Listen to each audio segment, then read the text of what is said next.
Motherfuckers! Come on. Yeah? 4, It's the best. 3, 2, aha! Hello and welcome to another episode of Life Talks. DC won't shut up, but hey, that's what life's about. Talking. We have the voice behind the camera. Life Talks, isn't it? Life Talks for a reason. Yeah, for a reason. Come Yeah, on. listen, yeah. We have the wizard.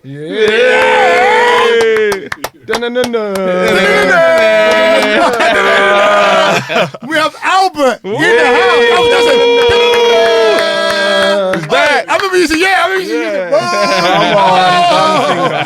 and me, Fawole, Hey,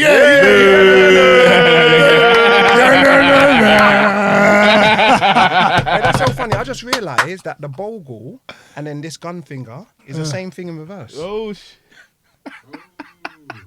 Imagine, I just realised that now. Like, you bring it back when you bring your arms back, you know? they were both big dances. Yeah, what? They have their era of time. And if I can tell you, where were you when you first saw the bogle? You can tell me. Yeah, Where were you when you first done this? Definitely. I'm dead. A heartless man. Definitely. Yeah, I was there, yeah. Yeah, big up. Big.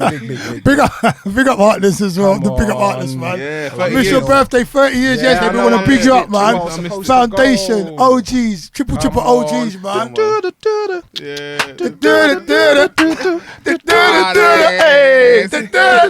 Heartless. Come on. Some love out here. Come on. Right. What we're going to talk about today is something that touches us all. They're in the room and probably a lot of you at home. And if it ain't touching you, it's touching someone you know. And it's something that we came across the other day. We can digress into other stuff because we talk about health and a lot of other stuff. But we had a conversation with a good friend of ours about something. I'm not going to put no names in there or whatever. But he had a problem with his baby mother. The problem with his baby mother was, well, basically he got called to the school to come and deal with his child. And it was a problem. And cut a long story short, he didn't know how to express himself towards his child roughly. Isn't that right, Albert? So what I want to talk about today, like on my side, and we're gonna digress and everything, is about us as men, and predominantly being black men, but us as men being able to understand and show our feelings in the right way. I'm not talking about mental health. I'm not talking about being soft and anything like that. But these are things we need to address. But sometimes just construing how you feel and opening up to the people that you love for them to understand, rather than kind of acting things out or getting angry with things or doing what you think people want you to do. Valid points, you know, very valid points. You see, the thing about it is this, like, even when we say being soft, what is that? What is being soft? You know what I'm saying? Because there's so much connotation around that word that, oh my gosh, I can't be soft, I can't be moist, I can't be this, you can't be that. So you can't be yourself. What about when you actually feel like being soft? You know, they say like the water in the sea can wear down a mountain over time. Wow. That's water, bro. Over time, it creates these caverns, you know what I'm saying, in the mountains. That's what water does. But then water can also be harsh. So water can flow. It's about flowing. It's not about being fixated on one thing. And the reason I say that as well, because even with this body that I'm in right now, there's a period of the day when I'm asleep. I'm not even the body. And there's a time when I'm going to leave this earth. You know what I'm saying? And people will cry. Well, I think they'll cry. You know what I'm saying? And they're crying because they know, although his body's there, he isn't, or what we actually relate to as Albert is no longer present in this body. So we can't use it as an anchor to feel these emotions that we felt throughout our whole life knowing him. You understand? Yeah. So I'm saying this to say, if we are energy, spirit, souls, or whatever you call that, is that one thing? Can you put that in a box and say it has to always be strong? Or it has to always be assertive? Or it can't be vulnerable? When we're doing that, aren't we limiting the essence that we are? And weakening. Literally. And then when you limit the essence that you are, you actually can't connect with what you truly are. So then you're not yourself. Then you walk around with a mask on. So then what happens, you see with life, and this is how life shows up with us.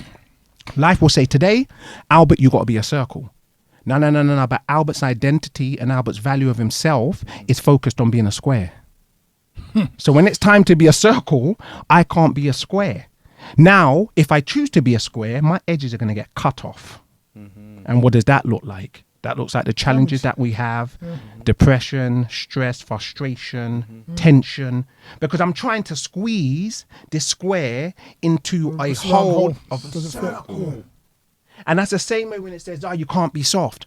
I am not saying that you're supposed to always be somebody who's emotional or unstable. You know what I'm saying? We're not talking about that. What we're saying, though, soft is an energy. Yeah. If you can't be soft, that means you can't nurture your child. Yeah.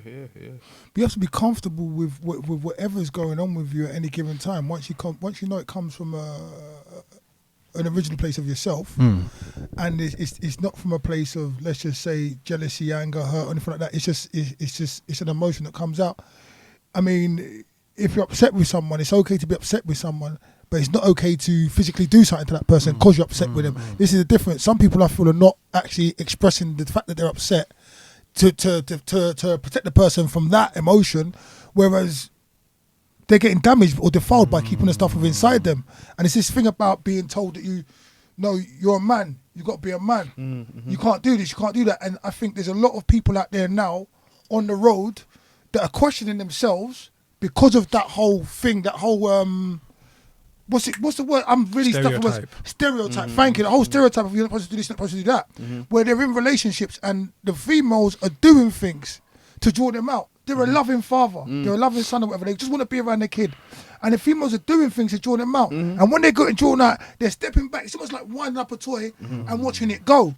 And it's like, I think it's very important that men identify when someone's trying to wind you up. Definitely. I mean, it's fair enough, and this is where it derives from. This is very, very close to my heart. 'Cause I've gone through it as a father of children and a partner of people, and I know a lot of people have gone through that baby mother, baby father thing, and then people are out there also in the workplace and other places where they're getting semi mugged off because of this stereotype, and people are using that stereotype against us and betting on, hoping on the fact that we'll feel scared to show our real emotions, or hoping on the fact that, okay, because I'm big and I'm black, I won't feel like I'm comfortable enough to say what's on my mind because I already know you're scared of me, and I think it's not going to be taken in the right way. So what I'll do is what you expect me to do, opposed to what I want to do, be soft, or what I need to do and vocalize the fact that you're taking a liberty and what you're doing is wrong. And I'm a human being like you, so I've got the right to say this. It's not because I'm big and strong I shouldn't be able to say these kind of things. And it's like, just understanding that there shouldn't be any judgment. Even though there shouldn't be any judgment, and the only opinion that matters is your own. I think a lot of things have been put into the wrong categories as well. Because as you get older, you realise a lot of things that have been put into the category of strength are actually weaknesses. Literally. So it's like people that are like quote unquote a gangster or someone that's supposed to be quite scary and intimidating. Those people are very fearful and sensitive. But that fearful and sensitive gets put on the person that doesn't want to fight. Yep. But the person that's most fearful and sensitive is the person that's oppressed, just trying to attack. Literally. That's being the intimidator. Even someone, if they're just verbally doing it, you realise, even when you're younger and you're in school and your mum tells you, don't worry, they're just that way because they feel they feel insecure. And you're just like, right now I can't see that. You know what I mean? But as you get older, you realise anyone attacking is the insecure person. Literally. And then to be vulnerable is the strongest thing you can do in your life. So it's like, imagine that's something, vulnerability, that's something that we look at like it's weak. Yeah, what would you say? Because like the instance that we had, it's like it was a guy who was called to a guy whose son was arrested, and the police were sent to his house because the son was arrested. Yeah. But up to a certain point, the mum never allowed him to have any input with the son or anything. Yeah. So it's only when the shit hits the fan, they wanted to push him towards the dad. But the dad being the dad he wanted to be, he still wants to help and be a good dad to his child. And he realised his time's gone past. So he's trying. So even in his trying, he's now biting his lip and dealing with stuff that he shouldn't have to deal with, that's been compounded over a period of time by the situation. Yeah. But then he's still worried about the opinion of the person that has created that situation. Yeah.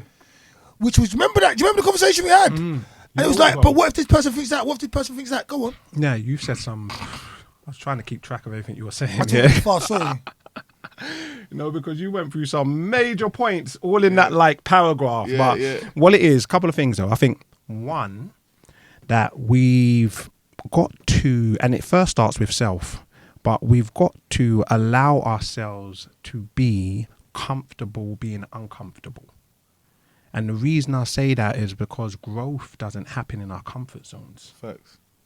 So if we get fixated on the idea, and I'm talking from experience, you know, that, oh my gosh, okay, I'm going to do this, then do this, then do this, and I'm going to have a breakthrough. And I'm going to have a breakthrough and then all my problems are over. Nah, that's not how life shows up. And we constantly keep thinking like that. And then what happened? You get addicted to the destination. They call it destination addiction. You know what I'm saying? Okay. And then what happens is that you miss the process. Yes. Life is a process. That's right. So if we actually approach life more as a game, you know, like Mario Kart or Mario Brothers, you know what I'm saying? What's this level got for me now? What's this level got for me? You get me? True. And then you learn from each one of the failures or the challenges that you don't pass. You know what I'm saying? Because that gives you credits for you to pass the level eventually. Wow. And then when you pass that level, you can be an example of what it looks like to level up. Then you can actually pass on the information to your community, your family, and your friends. You'll be like, okay, this is what I did. But they're also going to see it in your example, you know, which is very important because you being an example is different from information. A lot of us, you know, they call it like intellectual masturbating. We're just like high off of information. High. Wait, say High that again. intellectual masturbation. Why? What? How Because how so all it is, Do it for yourself. Exactly wants to do it, isn't it?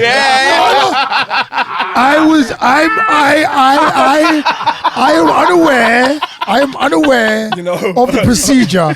I was wanting to elaborate. Yeah, exactly what every you're man to talking their about. own. You know what I'm saying? There's no judgment here. cheers, Either way, cheers.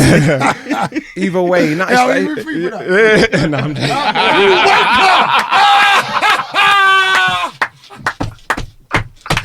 I had to hold myself.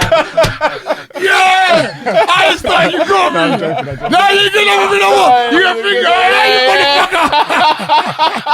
motherfucker! Gotta get this COVID check now. That's the first time you ever be someone that be hanging. God damn!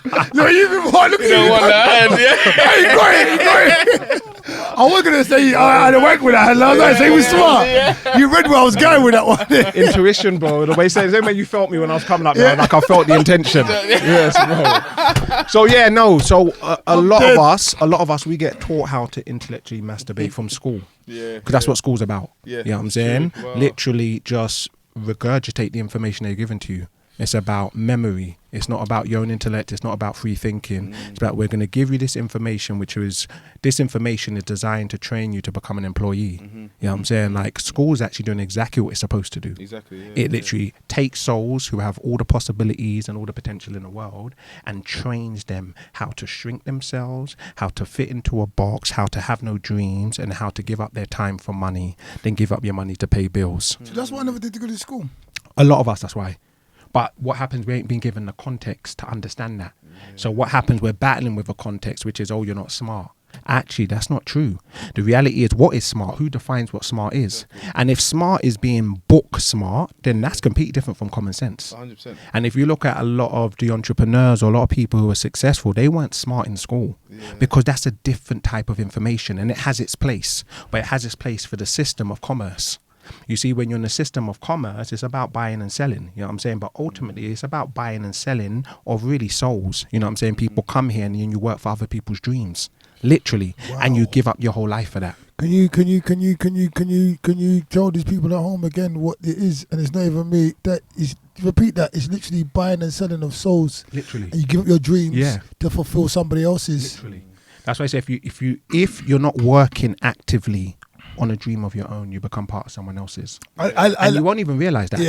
Even the clothes that we wear, you know what I'm saying? Because actually there was a time where people were creative enough to actually, one, manifest based on their ideas and bring into fruition their own designs, you know what I'm saying? Literally their own designs. So when you look at like cultures that have developed, that's developed from actually a people in a culture, which is a form of communication. That's what all culture is, you're communicating, downloading their ideas and manifesting it in reality, you know what I'm saying? And that's how now we get fashion, you feel me? However, when we're looking at like fashion now, fashion's more used as a label, you know? It's more used as almost brownie points, you know? Or a badge of honor, you know? Definitely. And so what happens when you're in someone else's idea, literally you become a battery for that idea. That's how it works. Because you see in school, you see it a lot as well, and you see it in the workplace. When someone else has an idea that actually is in conflict or is different to the idea of the system that they're working in, they actually don't fit in. You know what I'm saying? It causes friction. Yeah. They start saying, oh my gosh, you're somebody that causes trouble. You know what I'm saying? Or you're rebellious. Yeah. Or Was Kanye, that, exactly. Kanye, Kanye. you say? Yeah. Or you're rebellious. You know what I'm saying? Yeah, and then, you know what? Just the way people react. Literally. And then what shows up when we're in an actual system that's not designed to empower you, and that's not in alignment with your calling, what shows up is depression, a lack of motivation, you know, frustration, anger, because that's what you spoke about as well, being short-tempered, and then living for the weekend. Because now what you've got to do to fill that hole that's actually grown inside of you, and that's the hole of not being on purpose. Yeah. That's where the hole's coming from, is that you're not on purpose. To fill that hole inside of you, then we do other things to make us feel good. But those things that we do to make us feel good, they're from the outside in. It can never fill that hole. To fill that hole, you've got to go inside. There's no other way. It's from the inside out. So just to go back to what you were saying, I was saying that to the last guest as well. you see? No, but it's a theme, and we're seeing it across the board. So anyway, we've got to teach our children, and first ourselves, to one, accept being uncomfortable. Oh, definitely. You know what I'm saying? Because you see, when you're comfortable, it means you know it. And if you know it, yeah, and that's the thing, it's not a bad thing, but when you know it, that thing that you know can then actually become your prison. Because there's other possibilities outside of what you know. You know what I'm saying? And it's what you don't know that you don't know. You know what I'm saying? Which is in the blind spot. But how do you get into the blind spot if you're just fixating and holding on to, I know this? I know this is so true. That will become your prison. Literally. Because you see, with focus, whatever you're focused on at that point in time, great. But it also means the other things that are taking place, you can't focus on them. Can I drop something, yeah? I drop something. You say, what you know is what you know. What you know is what you know. And it's your focus. I plead, I beg all of you youngsters out there that are on your blocks, on your corners, that only know about your ends and what the elders have told you about your ends, or what you see on the internet, or what you see people doing, like regurgitating, and you're watching all these memes. Try and get outside your box. Do something different. Like, don't even give a shit. Anyone who doesn't like you for what you're doing different, or ridicules you, or says anything about you doing something different, is an enemy to progression anyway. But you have to take a look around you. Like, people are stabbing, people are dying, people are going to jail. People are stabbing, people are dying, people are going to jail. People get pregnant, people are on drugs. People are selling drugs. People are this. It's a dead little circle. They're buying Balenciaga with their money. They're buying this with their money. They're buying that with their money. It's a dead fucking circle. Try and learn something different outside the box. Like, the reason I think I'm still on this planet is because I was on the road, I've done loads of bullshit, I'm not going to lie. Like, this is only fresh, but I've got other scars on my body, shit's gone down, innit? But the only reason I'm still here is because we've done different things at different times. We evolved. Like, the dinosaurs died because they didn't evolve. And because we're going to touch on this, and I really care a lot about the youth and stuff. And I know you do, it's something that's, I've got my own children as well, and it's just, they're the future as far as I'm concerned.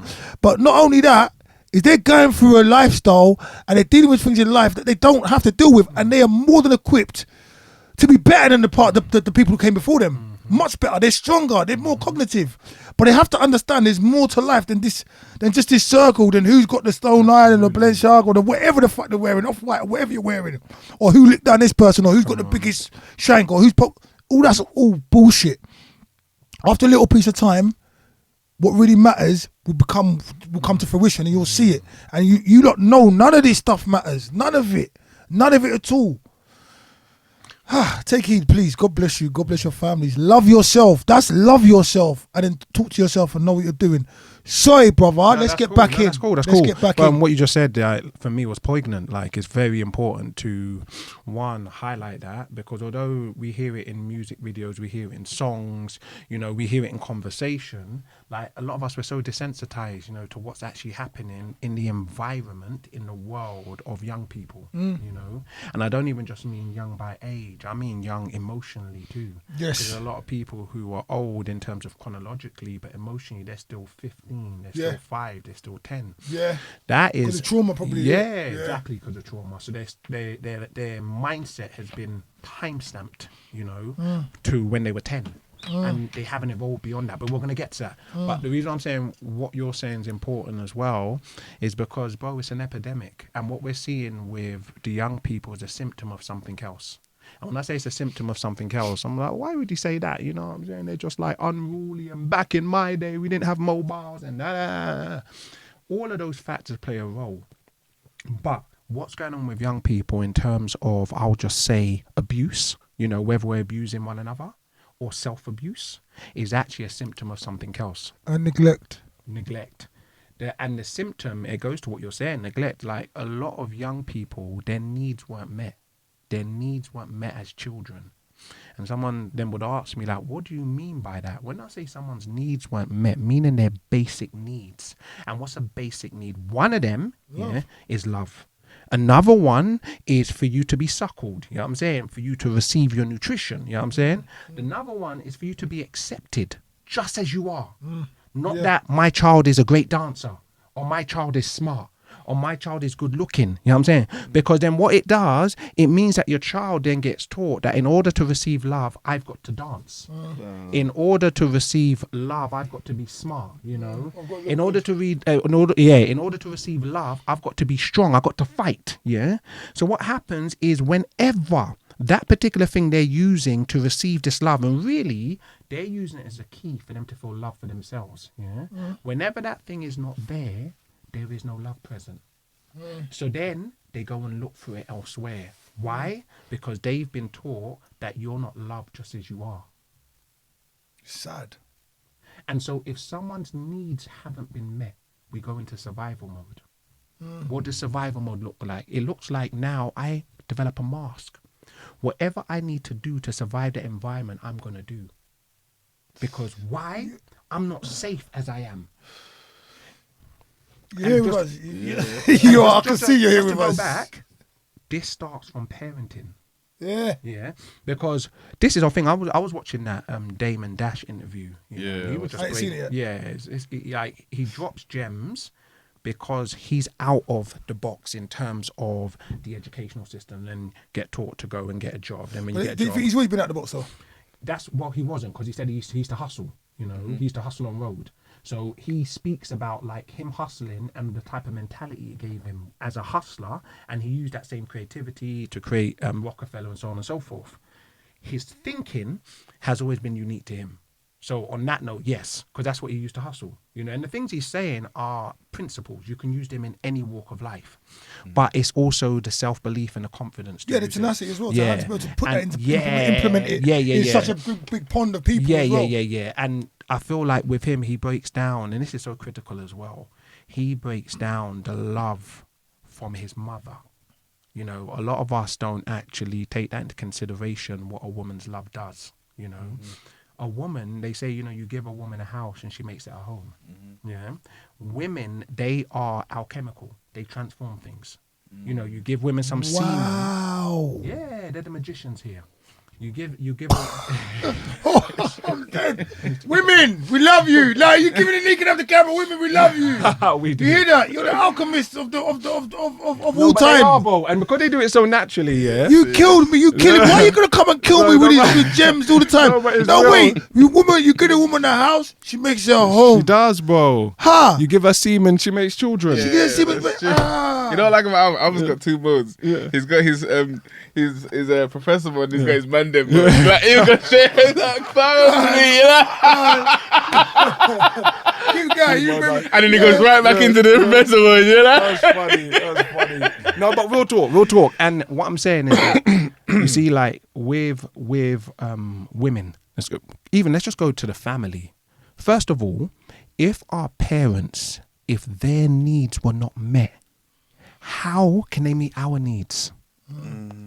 You got to remember, a lot of our parents were off at the back of colonialism, and we're not even taking that into consideration. That is a topic on its own. What did that do to the fabric of self-love? Yeah. If not, you could just say migrants. Because even if like without using the history, Yeah. do you know No, what I it's mean? both though. It's both because you can only because the migrants is definitely thing because you colonialised these people. Now you go to their country, and they come here, you behave a certain way. Now you're in the country. There's that other stigma you you know, behave. like- So I think it's a collective Because thing I've, of you both know, though, bro. my thing, you know, I'm up and down with the whole theory about slavery and how it happened and all of that. Same, Yeah, bro, same. and I don't want to change the podcast. No, but that's valid though. Yeah, I know. That is No, talk, valid. no, You know what I'm talk, saying? talk, Like, talk. a lot of Wait, what- can I just say something? I never stopped you in the past. I know, but I Talk, like man. see Alva's full of info. I No, like talk. that. Talk. You can- We're here to even though talk. I've just been listening. We're here to talk. We're here to talk. No, but you see, like again, I don't believe in half of the way that they say that the slavery happened. Fully agree. Yeah, slavery happened started in Europe, and then again they've gone. And again, I don't even agree that we're totally innocent in the whole thing as well, neither. So it's told as what like a story like someone went and got stolen away from somewhere, and then everything is like. But if we just research our own history, a lot of our none of us are past our grandparents being here. So if I ask a lot of people, were your grandparents born here? A lot of people that are not like that, they say no. So like a lot of black people or Asian people, none of our grandparents were here. So already just from that, it changed a bit of the dialogue of what they've told us. I'm not going to go into it fully, but I'm just saying that's why I like to say migrants rather than, you know, like to relate it straightly to slavery, because we've all got different stories. And then, but what I'm saying is because what you said colonialism. I'm saying my thing is they got colonized Jamaica, Kenya, Nigeria, whatever. They're over there, and then they're given the opportunity to come over here. And they're thinking this is the land of milk and honey. Yeah. And they're now behaving like certain things that they would have done in their culture. You see what I mean? No, because we're in England, we can't do that. They will now subdue things that help them to show their children Literally. love and do these kind of things because they're this. Yeah, it's and so become that's a better conversation. So- Instead of us trying to talk about 400 years ago, if you know what I'm saying sometimes. Yeah. So in what you just mentioned, there's so many valid points in that, bro. So same thing with me. I just know I wasn't there, you know. So because I wasn't there, I've got to be very mindful, you know what I'm saying, with what I assert as the truth. Yeah. You know, because a lot of the information I have is secondary. Do you understand? You know what I'm saying? Reality. further And forefront, exactly. Wasn't even what your granddad told you. Exactly. It's like, But what I will say is there's evidence that there was imperialism and colonialism. And what I mean by that, put slavery aside. I just mean when we talk about imperialism, you've gone into someone's country and you've carved it up and you've turned it into a commodity, literally. Or you've got prisoners of war, whatever you want to call it, you know what I'm saying? And you've colonized them in the sense of you've now forced your culture on them. You know what I'm but saying? the Moors are also guilty of that. Yeah. Do you know what I'm saying? Yeah, So it's and like- and I've heard that too. And I'm not even disputing that. What I'm saying though, if we look at just this season or this era of time where you've had colonialism, imperialism, migration, I'm like a couple of things. One, it's what was done to the people, and what was done to people isn't just like a money making. I want to make maximum profit. There was another intention because there's other things you can do to make profit. Exactly. When you tell people, you know what I'm saying, not even tell. Sorry, you don't tell. When you force. Yeah, and when I say force, you enforce it. And if you don't listen to me, it's going to cost you your life and your whole lineage. Yeah, if you tell them you can't speak your language, that there, there's so many other things, but let's just go. You can't speak your language. I can still work, you know, and probably even do better work speaking my own tongue. You know, why? Because there's a level of camaraderie. There's a level of connection. There's a level of connectivity and harmony that's going to go on if we're also, you know, like the chain gang. You know, when people like doing, Yeah. you know what I'm saying? That's Like, the sound of the exactly. man. Walking on the chain. Hey. Gang. Oh, So what I'm saying is that like we it, already great know the rhythm. You know what I'm saying? Yeah, Rhythm and connectivity produces momentum. Yeah. So when you tell people you cannot speak your tongue, what are you doing? There's a few things. One, you're disconnecting them from self. That's one. Number two, you're disconnecting them from their culture. So meaning how they link to the other chains and the other souls. Number three, you're disconnecting them from a part of themselves in terms of consciousness. Definitely. Because there's certain words or there's certain concepts that you have in our mother tongues, you don't have in English. So meaning in English, it doesn't exist. Yeah, it's true. Imagine that. So there's a whole world you get cut off from because I can't distinguish it in English. Yeah. Language is very important because it's actually tonation and it's vibration. It's a who? Tonation. Tonation What's and that? vibration. So it's a tone, and a tone is a vibration, and a vibration is actually a dimension. Sometimes that's why I say sometimes some people would say we lost our voice to God because we don't even use the right tones. No, and you see these tones Crazy, open up isn't it? a feeling, which is a dimension inside of you. You understand?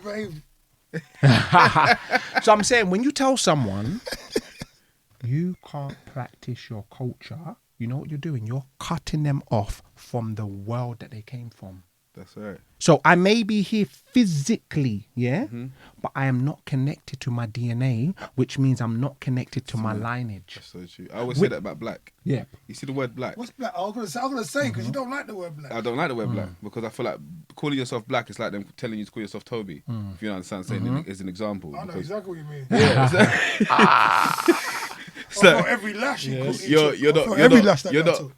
You're not giving yourself your culture. You're forgetting your culture instantly. Yep. You're not able to say where you're actually from. So instead of me getting an idea of when I meet you of where you're actually from, we just say black and we connect ourselves through being black. Now none of us are black, and we don't use the word brown. And when you use the word brown, most of the human race is brown. So it actually fills up everybody. I feel like everybody's brown. If when they go on holiday, you can see they're brown, and when the darkest man comes from Africa to here, you can see he's brown. You know, what I mean? Like our colors, but everybody's brown. So when they make you admit that you're a color that you're not, then that's just the beginning. They can tell you your age or not. You can tell you your whatever you're not. They usually do. And it's about, you know what it is? So it's about actual domination by defining. You see, whoever defines and you take on that definition, you now become part of their dream. I like that. So we go back to the thing. If you don't have a dream of your own, you become part of someone else's. So now when you define someone, you say you're black, what you're doing, you are cutting this soul off from its entire lineage that's responsible for why it's here, you know, and making it your battery. So now you're my battery. Can you behave civilized now? Yes. And give me free now, yeah? Civilized, yeah? Yes. Thank you. Different intention. Thank you. His eyes were saying, can you behave civilized? Don't do what you done again. Don't embarrass me on my podcast. So, no, repeat that now. Yeah. When you disconnect, I want the whole... No, that was deep though. Again. yeah. Domination by definition. When you disconnecting from the lineage... Yeah, you disconnect actually the soul from itself. And the reason I say that, now watch this. Your body remembers though. There's a book called... I love it. Watch, no. But your body remembers. Come on. Come on. It's a silence, you got to use it. Yeah. Nah, your body remembers. And then someone could ask me like, how do you know this? Well, look at my face. I'm carrying features of beings I've never met. Wow. I'm telling you, go into my family, they'll be like, oh yeah, you got the lips of great. You've got the nose of great. You've got the eyes. You act like and then you see in our culture, what they do, they name you according to these principles. You know what I'm saying? Why? Because they already know that you are a composite of every. And when I say composite, I mean you are a combination, like a jigsaw puzzle of everyone that's come before you, and you carry it physically in your DNA, but you also carry it emotionally, mentally, and spiritually. Now, what happens though, you don't get to benefit from that microchip. Why? Because you don't have the program to actually unlock it. So it's like me trying to put a CD-ROM, you know, into one of those little pens. You know the pen. You know what I'm saying? It's different coding. Facts. It's different coding. So your culture encodes you to your lineage, so you can pick up the baton, because this is a game that we're playing right here, and people have been running with this baton. You're meant to pick it up and keep running and play your game. But we can't pick it up. You know what I'm saying? Because we don't even know they're there. Wow. You feel me? We disconnected. And then and then how does that show up? Arguing about silly stuff. There you go. And we start saying, you didn't give me the baton properly, man. You're meant to stretch out and put your toe out. You're meant to bat flip. Yeah. As opposed, and then but you're doing this, and let me tell you something. The race is going. And you're left behind. Wow. Now you're trying to catch up. But these teams you're racing against, they've already done 10 laps. You are trying to catch up to 10 laps.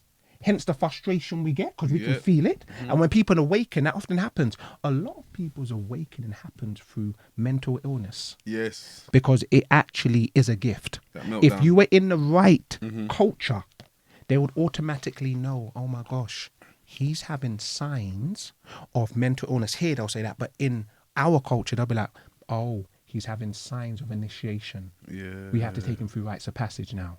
Because he's outgrew this little box, you know, that he was placed in while he was here. But he needed to outgrow it in order to master it so he can move on. So to help this process, we're going to now take him through rites of passage and initiate him into his greater self. What's rites of passage is going from a transition from A to B, you know. And what they do culturally, they will simulate the challenges you're going to have in life so they can actually keep your flow going. But if you don't get initiated, what happens in life is you'll get initiated through your life experiences, but there's no guidance.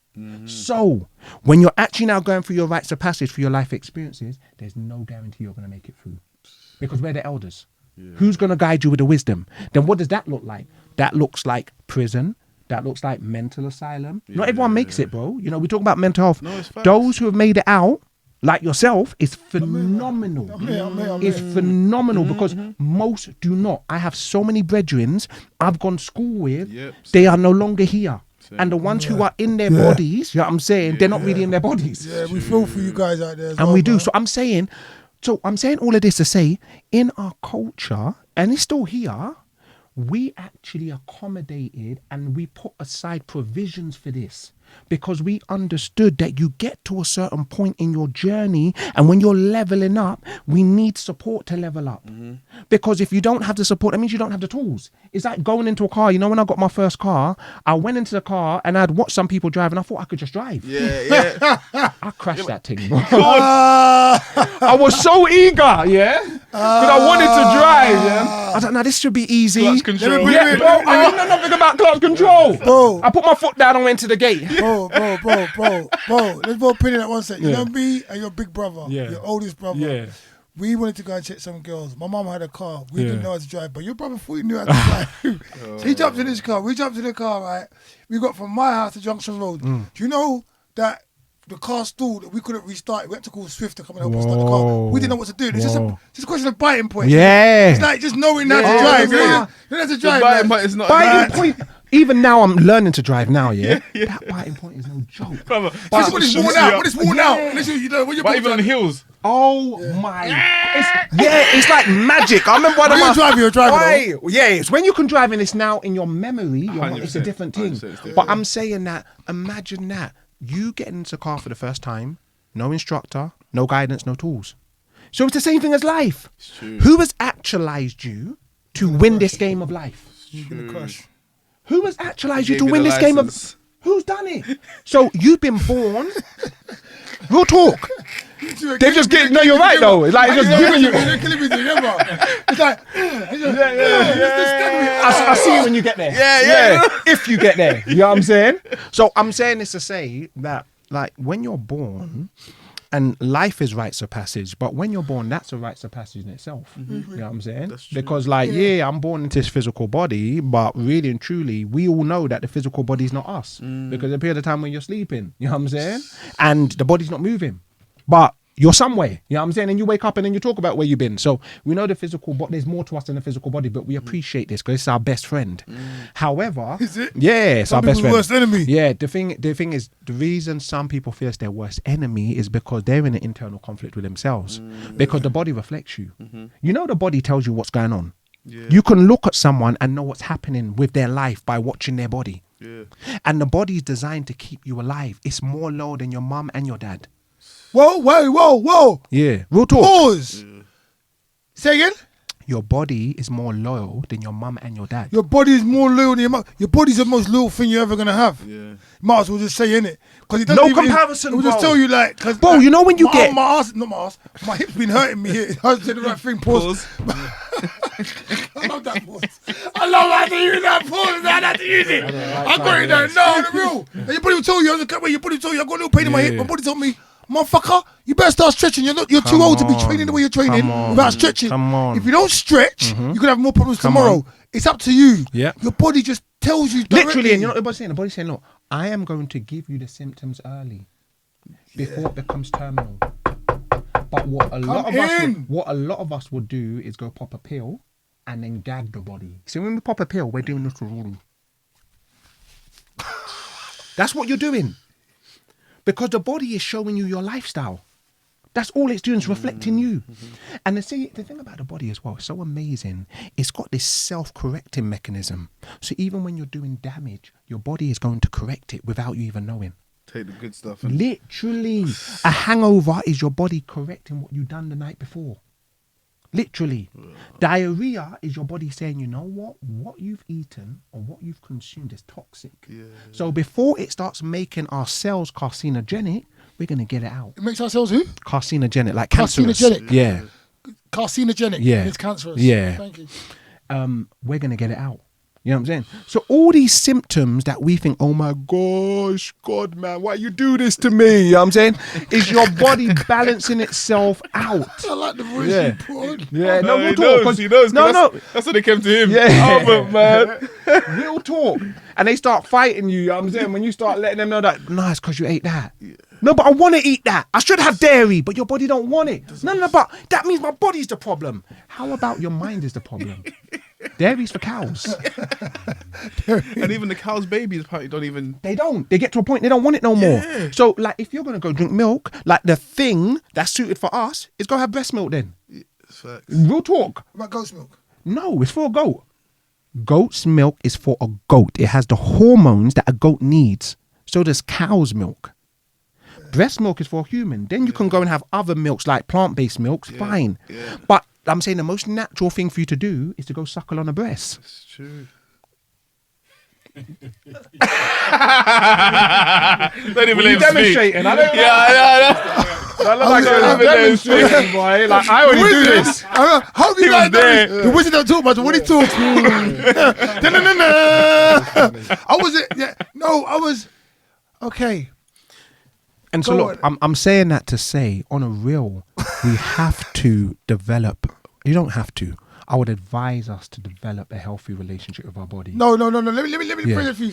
If you want to have a good life and longevity, it is important that you develop a healthy relationship with your body and you listen to your body. Yeah. Stop doing. Yeah. It's good how you explain it though, because you're Stop explaining doing it as that. like separate entities. Yeah. Stop And doing I don't that. think people ever look at it separate Yeah. entities. They don't look at them themselves, their body as two different things. I know it sounds crazy as I'm saying it, but like It doesn't, bro. That's it's real. important to try and separate Yeah. who you and your body and Yeah. then you'll understand immediately. Because even as you're talking, I'm understanding even more. It's not like I didn't understand the Yeah. concept, but as you're talking, I'm understanding more that your body is like a separate. It is, bro. thing. It has its own To your mind. Yeah, But no, mind. you yeah, remember we were talking about culture? Your body has its own culture. yeah. Culture is communication and language. Memory, like I say, you look Yeah. like you don't even realize that you look like you see your uncle and you see your great granddad and that, you're like, rare. The people telling you they look like you and I was looking at Mummy and Uncle P. On my profile. Exactly. Yeah. Exactly, bro. It just put me back.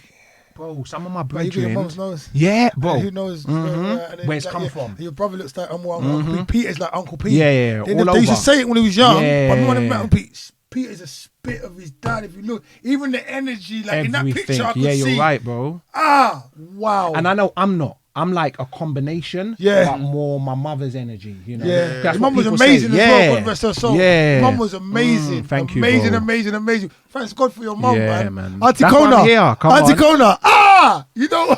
Oh man. I heard that name in a minute, bro. Yeah, Auntie Connor, Auntie Kona, yeah, she's come amazing. on. She used to take care of all of us, but she didn't play as well. Community And champion. she was there, like Come she was on. there for us, and she keep us on our toes and keep us. Oh man, God And rest her soul, man. that's the Amazing. environment I was brought up in. Yeah, amazing. Where it was like the household was full of the community. Yeah. And so when And we say good energy. oh, great energy, Good energy. you know, great energy, and I feel it for the generation, like this generation, and even the generation to come, because there's so much fear, and there's lack of communication, and people are, I would say, strained in their communication.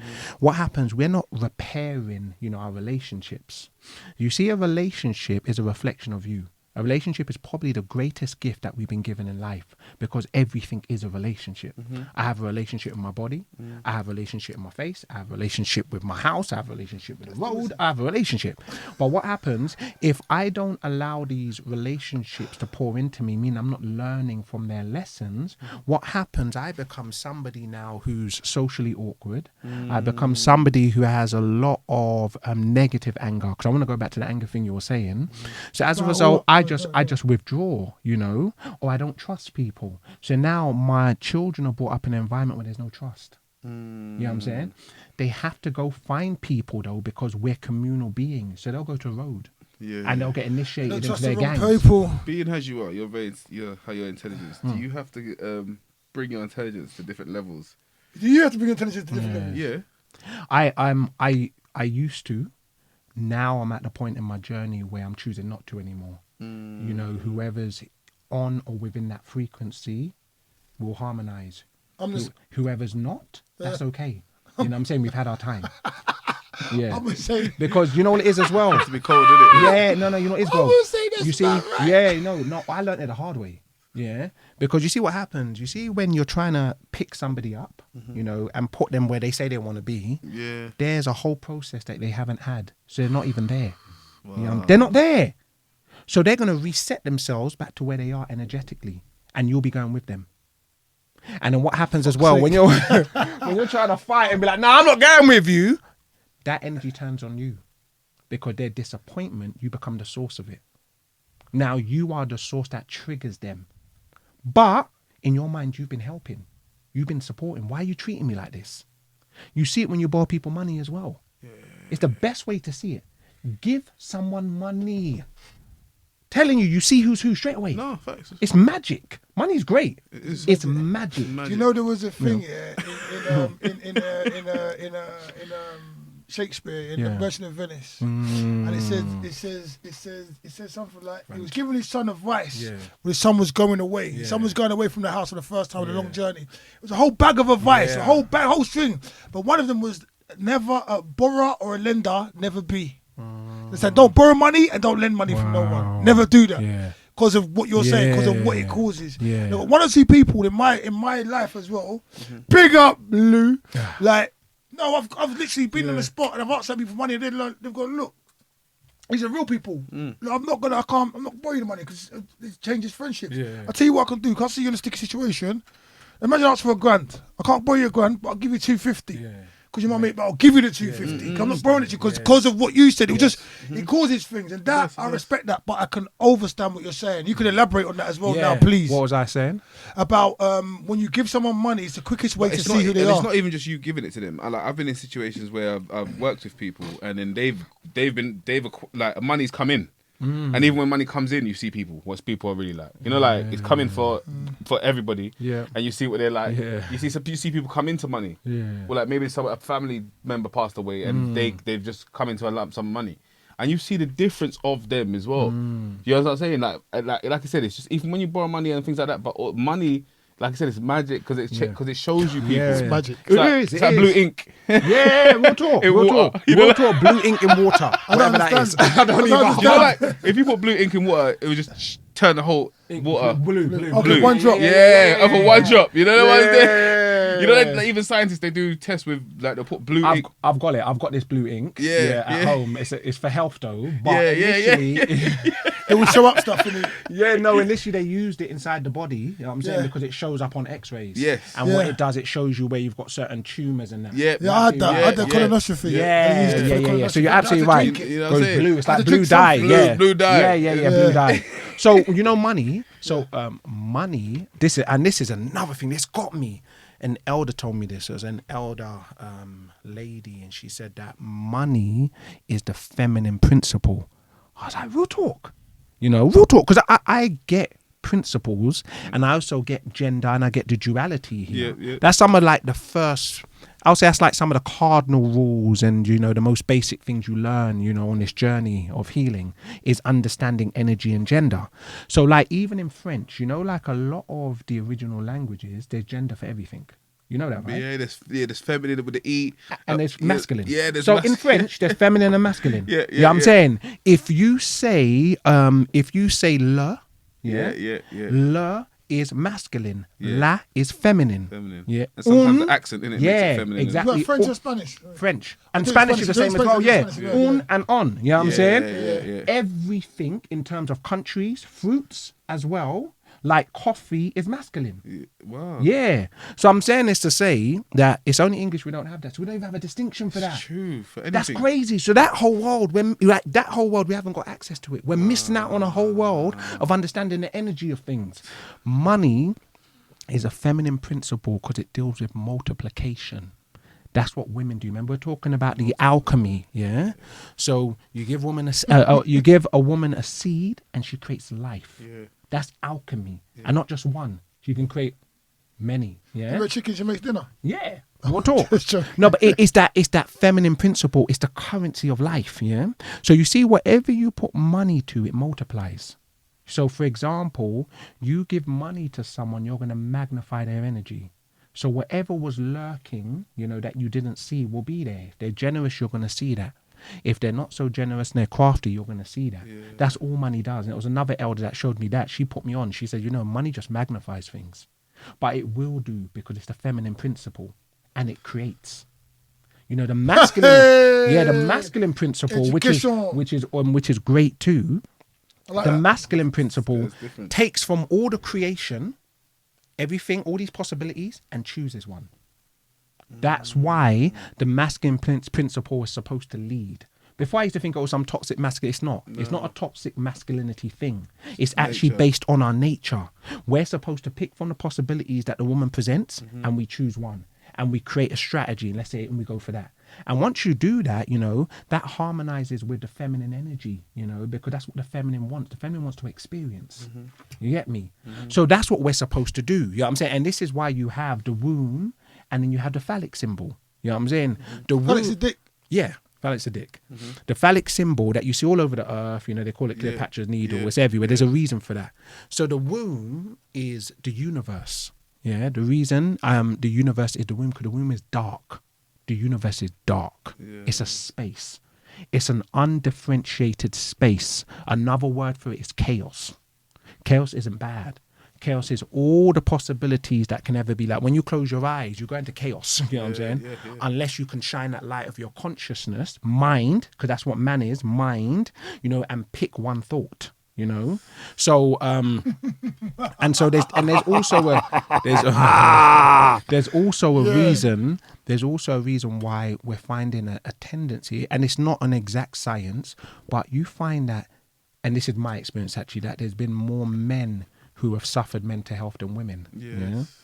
And the reason is because usually the mental health is triggered from their feminine principle not being in balance. You know what I'm saying? Because although I'm here as a host for the masculine energy, I'm also feminine. We have both. Yeah. You know what I'm saying? Yeah. But you see, you see when you got all this emotion going and you're angry and they've done this to me and I've got to do that. And there's no way for you to channel that.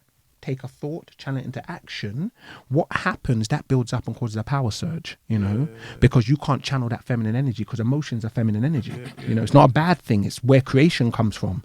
So because you haven't channeled that, instantly power surge, instantly mentally unstable.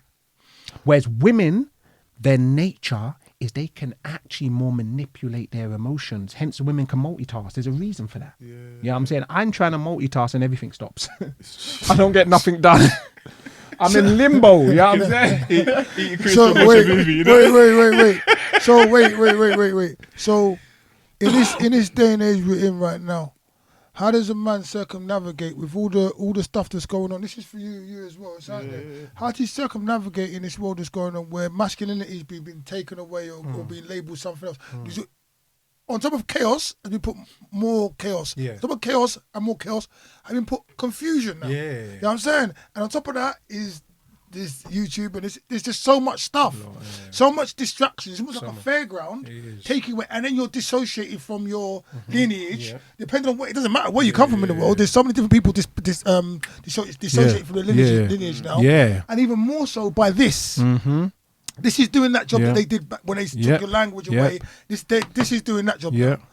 How do you what do you do with that in this day and age? How do you survive as a man or as a woman? This is why I think podcasts are so important, because I feel like one thing that we never had that we've got now is open conversation. Like actually even being able to this is more therapy than you realize. Even like there's things that's changed with me just from hearing something. I peppered my step when I was coming to the interview. I've got loads of shit going on, but when I was walking down there and I found the Wizard was in the studio, our first interview was in the studio and I was walking here, my whole mood lifted up. No one will come to see you, know what I was going to do this afternoon. Everything lifted opposed to certain other things, not in the ground, but trust me, I felt seeing you, because I didn't see it, but it lifted. But what I'm saying is, like, just go back to it, is how do you, knowing all of this now, how do you as a human being, whichever you're, man, woman, whatever, because this day and age is fucking with everybody.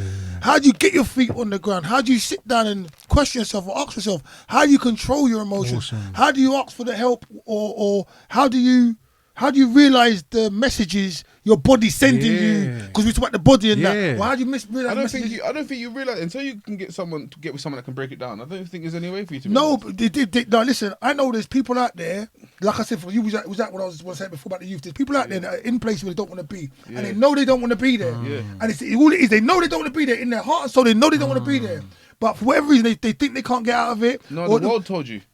Huh? The world told you. The world told you, like like for a lot of people, the world's told them they can't leave their job.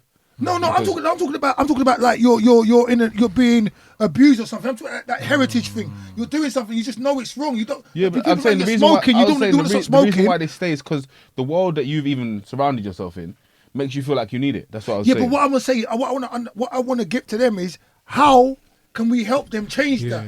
That's what I'm asking. How can we help the person not get up and say, you know what, I feel violated, I'm going to shank someone now. No, you don't feel violated. You're upset because of what happened to your mum and dad. You just want someone to tell you you're okay and you want to be a plumber or this. But right now you're reacting. How do you just question yourself? Because you know you don't want to do that. Instantly, and when you get bracelets, that's when you realise. You don't want to lay down with this guy, that guy, that guy. You don't want to smoke weed, but you're doing it because of peer pressure or because you never got love at home. How do you own that again? Because it's not easy for these youngsters now to own that. You know what I'm saying? Us, we're men. And bro, youngsters to fight this shit is hard. And bro, but how can we help them do that? That's what I'm trying to say. Solutions. That's what he's asking. Yeah, like, that's what I'm asking. What we are suggestions to that in those situations where okay, you're young, your baby mother stopping you from seeing your child.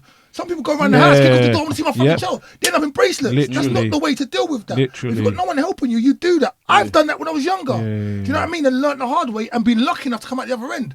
There's people who kill their baby mums or kill themselves or drugs. There's so much stuff out there. And do you know what I mean? As a youngster, how do you do? I'm just saying, trying to. It's not. We might not have the answers, but I'm just saying, like, this is why we're here now as well to answer questions. Answer questions for these people. You don't know what seeds this is going to plant. You know, that's what I mean. Yeah, for someone who can end up in those situations. Yeah, speaking about, because you know what you just said. I actually know, like, it's to do with a family friend. What you said actually happened. The father murdered his wife. Yeah, and let me give you this. And child. Let me give you this. Pardon me. Let me give you this. So he wasn't okay. He wasn't okay. He's not been okay for a little while. But it was, the signs were there probably, but there's no one to help out. And them times there, it's mad, because there's so many people who have got into stuff.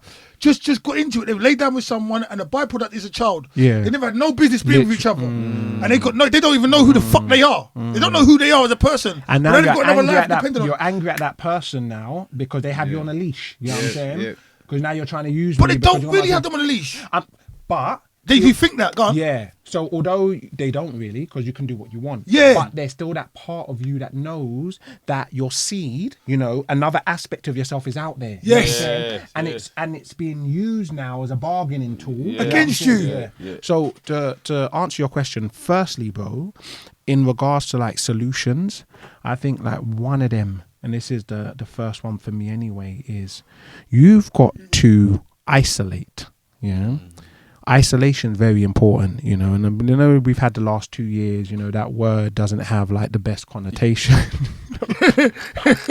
No, but Albert, and by the Self-isolate, you know what I mean? No, but wait.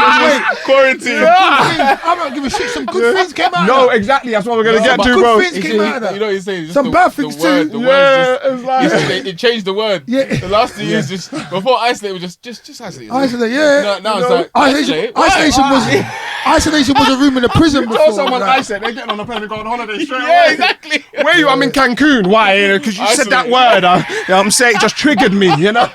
But no, you know what it is? Isolation for the last 2 years was amazing. Yeah. You know what I'm saying? Like, I've spoken to a lot of people who it was amazing for. Yeah.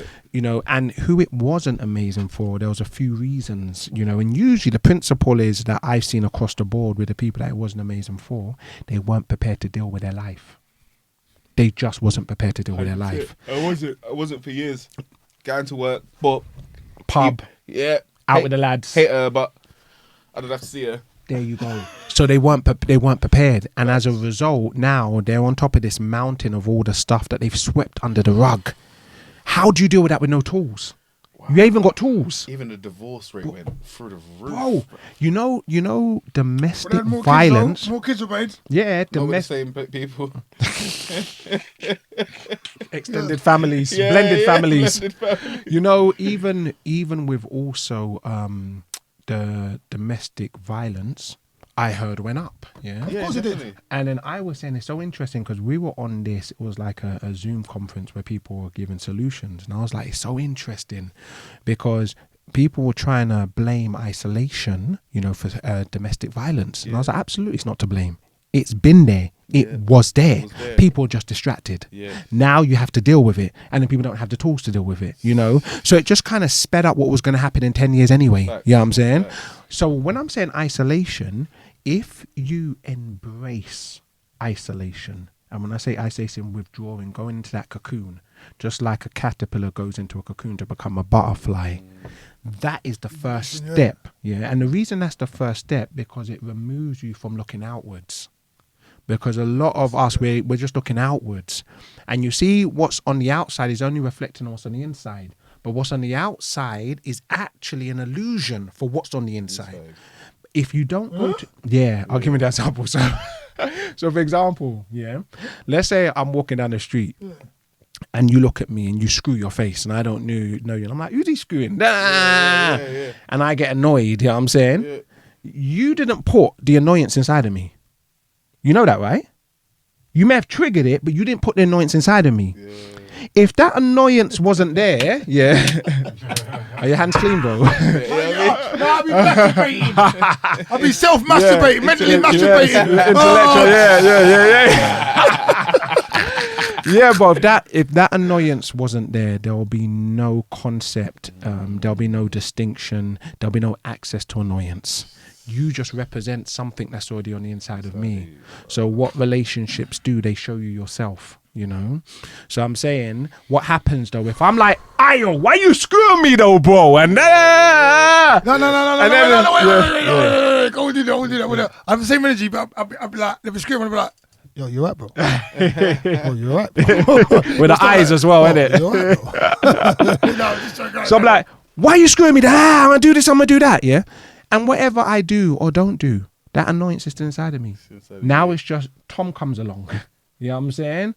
Or Oladapo comes along. You know what I'm saying? Yeah. Or I'd say the most beta one, bro. Yeah, of course. Or Jason comes along. Or Kwame comes along. You feel me? Yeah. So this is why you see people. Or Big J comes along. Yeah, or Big J comes along. You know what I'm saying?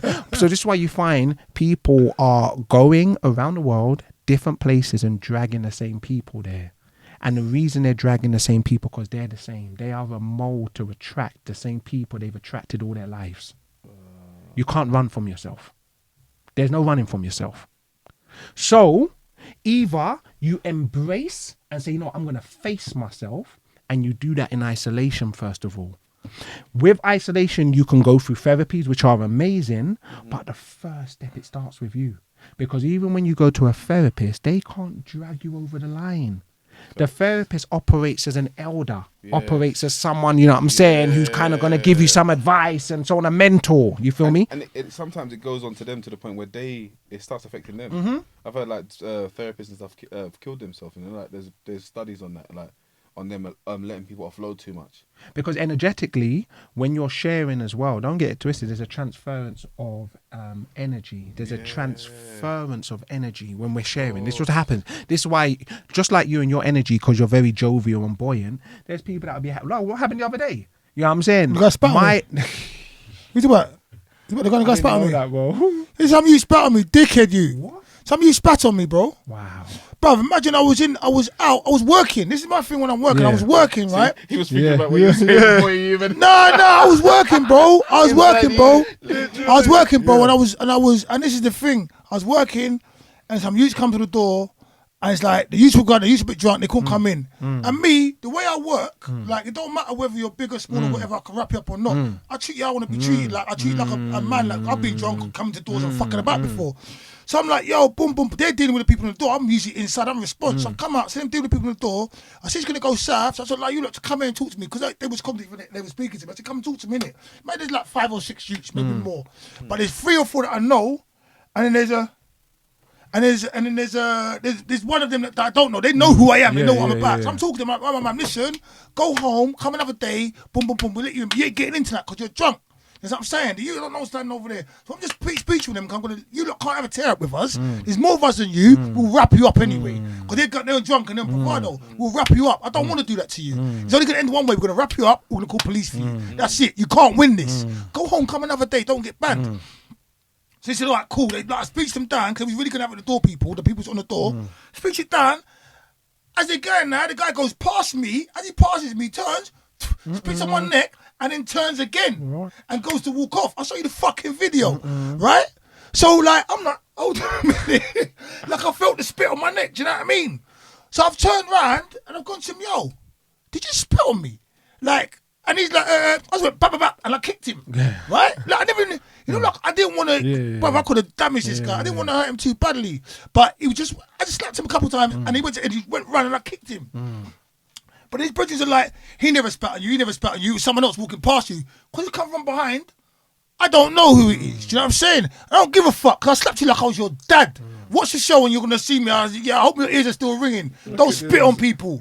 No, don't spit on people. Why are you going to spit on people? It's disgusting. So you went on the footage and it was him? Huh? When you saw the footage, it was him? When the footage saw it was him. So still, rather than, because I know how much anger I've got inside me for other things, rather than let that exude and like start lamping him up, I went to him like a diplomat, like, yo, why the hell did you spit on me? So after I slapped him and kicked him. And he's like, and he's pushed me, and because I'm being nice, he's about to run off. He pushed me and run off. I said, okay, cool. Don't worry. All right, cool. Because I watched on the camera, I've got that so different. So I've gone back in, I tell you, I've taken all my stuff off now, right? I've gone to look for this cunt. And the cunt's sitting down watching my establishment where I'm working. He's sitting down, like, say, down the road watching the establishment. Because I'm in plain clothes, the cunt don't see me coming. And I'm calling him a cunt. Excuse my language, but I'm not sorry for it. So he's on the phone like this. I've come up behind him and I could not have been more grateful for what happened after that. Because he's on the phone doing FaceTime and I had my hand like this. I slapped him. I go, don't spit on people. And when I say, not like the hand, I don't spit on people. My man didn't turn around. My man just jumped up and ran. Wow. The way he ran, oh my God. But for me, knowing who I am and the anger stuff and all that, with what he's done, I don't know what he was thinking that he thought he could do that to somebody else. I don't know what people are dealing with these days. Because me, I'd rather you spit in my face. If you're that person, spit in my face and let's do this like a couple of men. Don't do that other shit, because that's some pussy boy shit. Right, so he never done that. I could have got him the first time and let that anger that was inside me allow me to just lamp him up, wail him. He'd have been in the hospital. I'm on the door. What'd you do that for? Because he spat on me. Doesn't matter. I'm still going to jail. Do you get what I'm saying? So I exercise some control, but fuck me. I don't know why we started talking about this, but oh my God. People out there doing silly things. Bro. You know what I'm saying? Where was it? I don't know what you said. But you know it's temptation. Yeah. For me, it's temptation. It's like we being in certain environments and then because we're talking about the energy coming out and there being an energy within inside you. So if I wasn't calm inside, like I would have fought him, and you know what all his friends, but I've been getting Yeah. cut. As much as I'm like, I'm Yeah. high. If people know me, I'm very high, but I'm a lot much. I'm You're so much wiser more now, calmer. bro. You're wiser. I'm wiser, and so I could see Yeah. the outcome of me Absolutely, battering him I and know all exactly this where that was gonna go. beforehand. That's And it. you know what's amazing, bro? Pardon me. If he didn't spit on you, none of that would have happened. None of it. So None of it. imagine. So also at a certain point, and this is what I got to do in myself as well. Like it's moment to moment choices, you know. Yeah, yeah. Because Definitely. you have different timelines. Aye. There's a timeline where you would have killed him, bro. Yeah, Just with and your been in hands, jail you know what I'm easily, saying? easily. There's a timeline where you'd have beat him up and you would have went to jail. You know what I'm saying? So you got to choose what timeline am I going to now attach myself to? What? And you know what's so important because like the that time, he talks. you know It's the the truth. yeah, you No, know the it's timeline. Because let me, guy, you finish. I'm gonna tell you something. Another time, and we go back. Cause we done. yeah. I'm gonna tell you another thing. When you finish, go on. So the timeline that you connect to based on your actions Yeah. isn't just going to impact you. It's going to impact your entire family and all of us. Okay. So imagine, Yes. if he would have went the other way and said, I'm going to release all my anger on you. Now, first of all, the spit isn't what caused the anger. There would have been something else going on in your life, from way back. I know what it is for me, you know what I'm saying? Maybe the first time you were disrespected, or the first time you were told you were nothing, or when you were abused by police, whatever was going on. Then we release all that anger out on this one person. Yeah. And their body can't handle it. Yeah. Imagine that. That's 20 years, 30, 40. No, but wait. I believe. Hey. First anger. No, I believe that's what's happening with the youth. Oh, that's exactly what's happening. No. That's happening. No, but what I'm saying, that's happening with the youth because they're not seeing the thing past. They've got all this anger inside them, and what they're calling. Because what I hear, you can rebuttal if you want. But what I hear is certain things where they're saying, no, that's a violation, and I got to. Some of the things are not that serious, but if you've got that anger inside you already, you can bring it to that level. I think our generation was worse, but I think they're highlighting. No, I never said we're bad. I'm just saying that's what's No, happening with them. and I'm saying because when we say youth, we act like it was never there. No, yeah, but I'm saying with the youth now. Like, okay, let me put it right. Listen, with the youth right now, yeah. I talk to a youth. If you say the wrong thing, the way they're going south, Literally. and they're like, what? It's from and then one the way they're going extreme south, to the next. It's like the they pendulum. go south all the way, and they think they have to behave like that. But not all I like see. that, though. No, bruv, I'm just saying some of the youth that I've seen. That are calling themselves road people, not the fake road ones. There's certain people that have got. Let me They make sure that age-wise we don't understand each other on purpose. No, but they've got issues and stuff because everyone's got issues. What I'm saying, Jay, sorry, voice behind the camera, is okay. When I was 22, I got my kids for one Christmas. I hadn't been seeing them. I got them for one Christmas. Dropped all of my mum's house. Went to buy apple pie in Camden Town. Went to park in the parking spot. Some cunts in the parking spot that's standing there holding for someone else. I just drove in the spot. He had to move. I'll come out, gone and got apple pie, come back, he's standing in the car, fuck this, fuck that, fuck this, fuck that, fuck this, fuck that, fuck that. I'm like, leave me alone, tried to get my car, he's blocking the door. Took the apple pie off top of the car, once I opened my car door, my man's got my apple pie and broke my apple pie in front in the street, bro. Bro, he took my apple pie in front in the street, bro, Christmas Eve, bro. That's a What do you think movie. I done, bro? That is a movie. What do you think I done, bro? Bro, I went in my car, remember, it's his steering lock time. Yeah. I went in my car door goes, yo, you little fucker. I went like that. But them times there, this is what I done, and then my common sense prevailed. Yeah. Put it back in the car, right? I've done that. My man's flagged down police. He's the cunt is flagged down police. Police have come. What's happened? Rare. Shop owner said, well, you know what? My man just pulled this thing out of his car. He's gone like that. I spent 14 hours in a police cell, bro, on Christmas fucking Eve to Christmas Day. Never got to see my kids because of that. Because of that. What? Just That's coming like that. That's like a Just Spike going like Lee. that. That's like a Spike Lee movie, bro. On my life, wallahi, this happened to me, bro. And this Wallahi. is what it's the truth. It's happened to me. And this is what I'm trying to say to you. It's like what he said about the choices and stuff. And I've learned later on about that. But I'm saying some of the youth now, they've had to. What was you getting up to them days when it was happening? Huh? Was you 100% innocent? But before that, no, I had anger in me. Listen, I'm a young black man I'm in just this saying, world. like some of us, the things I've that been we go violated through. bare times, bro. I've been violated in school. I've been But you violated probably outside of violated school. people as well. Yeah, but I did violate people as well. That's Yeah, what I'm saying. definitely. That's it. Balance. So you know what What, it is? what do you mean that's it, balance? No, hold the fuck on. What do you mean that's it, balance, cuz? Fam, you violate people, you get violated sometimes. Yeah, but where's the balance? What do you about balance, bro? That's the balance right there. I don't understand what you're saying. I'm talking about what's confusing about it? understanding your behaviour, why you do stuff, and how you react. You're saying that's balance. The guy was a dickhead. I wasn't getting violated. I never got violated by the guy. I got violated by Look, myself, bro. Sometimes I look at everyone like agents. No, Yeah? but I got violated by myself.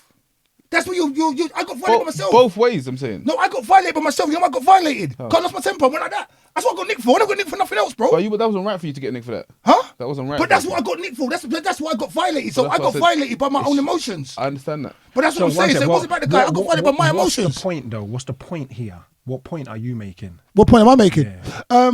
accountability. Yeah. And taking time and and understanding yourself. Had I not lost my temper at that moment, because I didn't need to do that to the guy. That was just a moment thing where I might have felt like some of the youth do now. I've got other stuff going on inside me. I haven't seen my kids for ages. I'm just trying to get back. Oh no, everything was alright till you took my apple pie. My apple pie. What? My apple pie? Are you mad?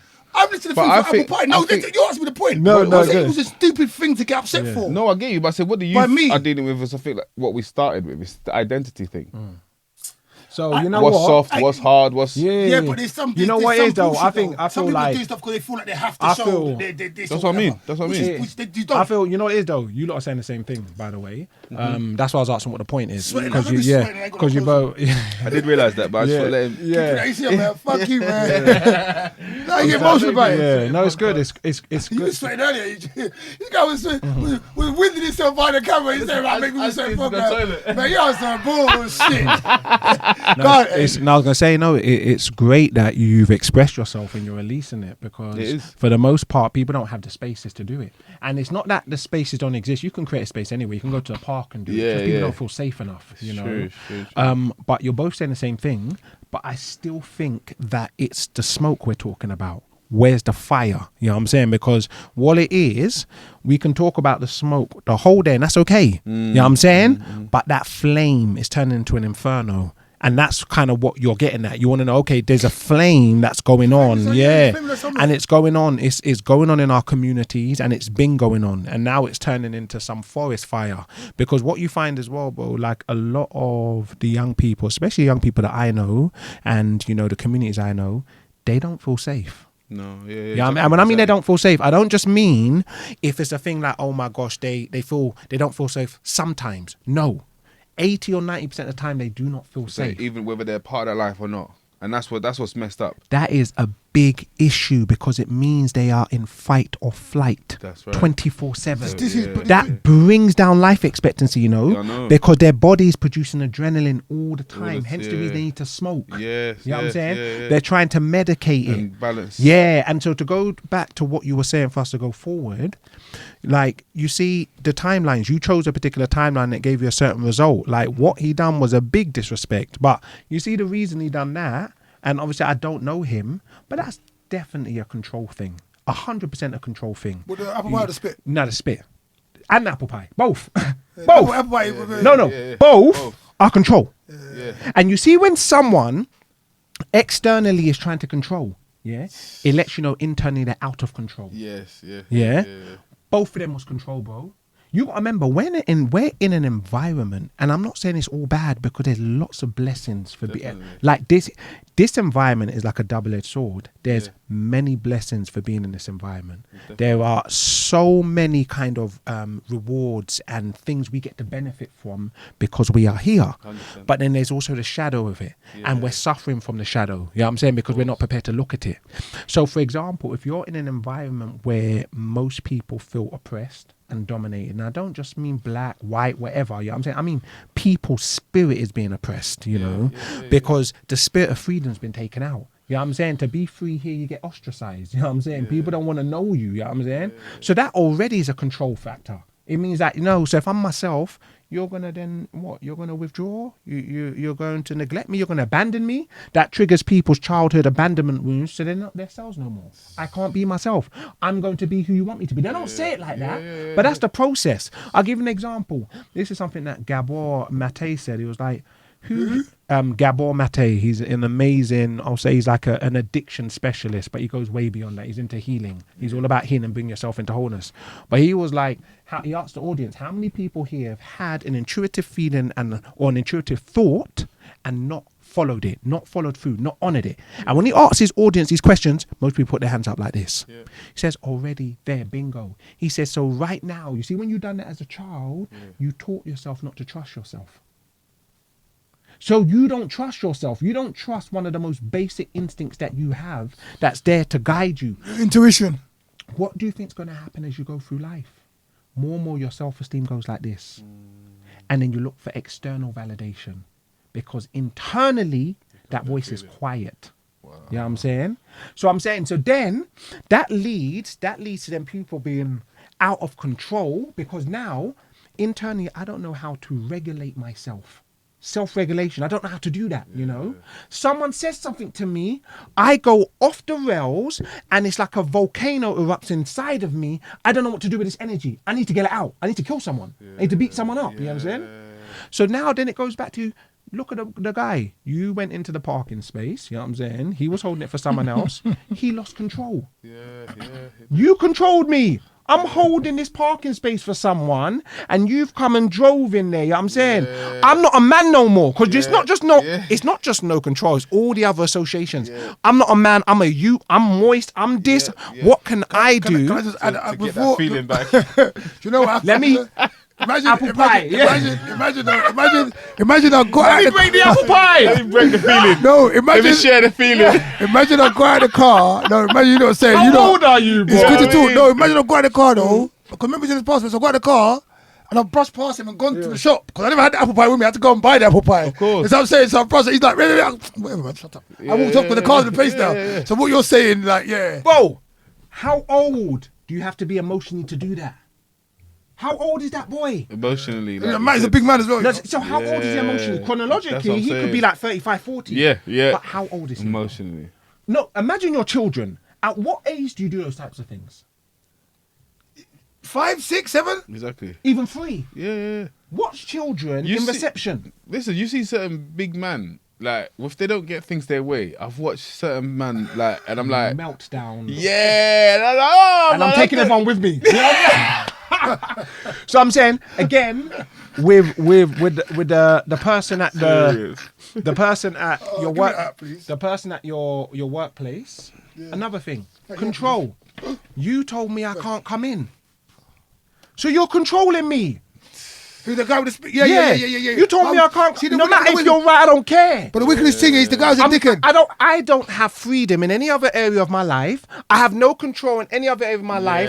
In this area, I want to come and get drunk off my face even more, get white girl wasted, and you're preventing me from doing that. And you're preventing me from looking tough to the person I'm Literally. holding it for. So I've lost all control. So what can I do to get some back? Do you know? But you no know one the saw him ones again that there? night. Yeah. No one saw him again that night. When I finished with the guy, no one saw him. Yeah, again. they wouldn't see That, him. that control he thought he had. No one never control. Remember, nice people didn't phone me, you know.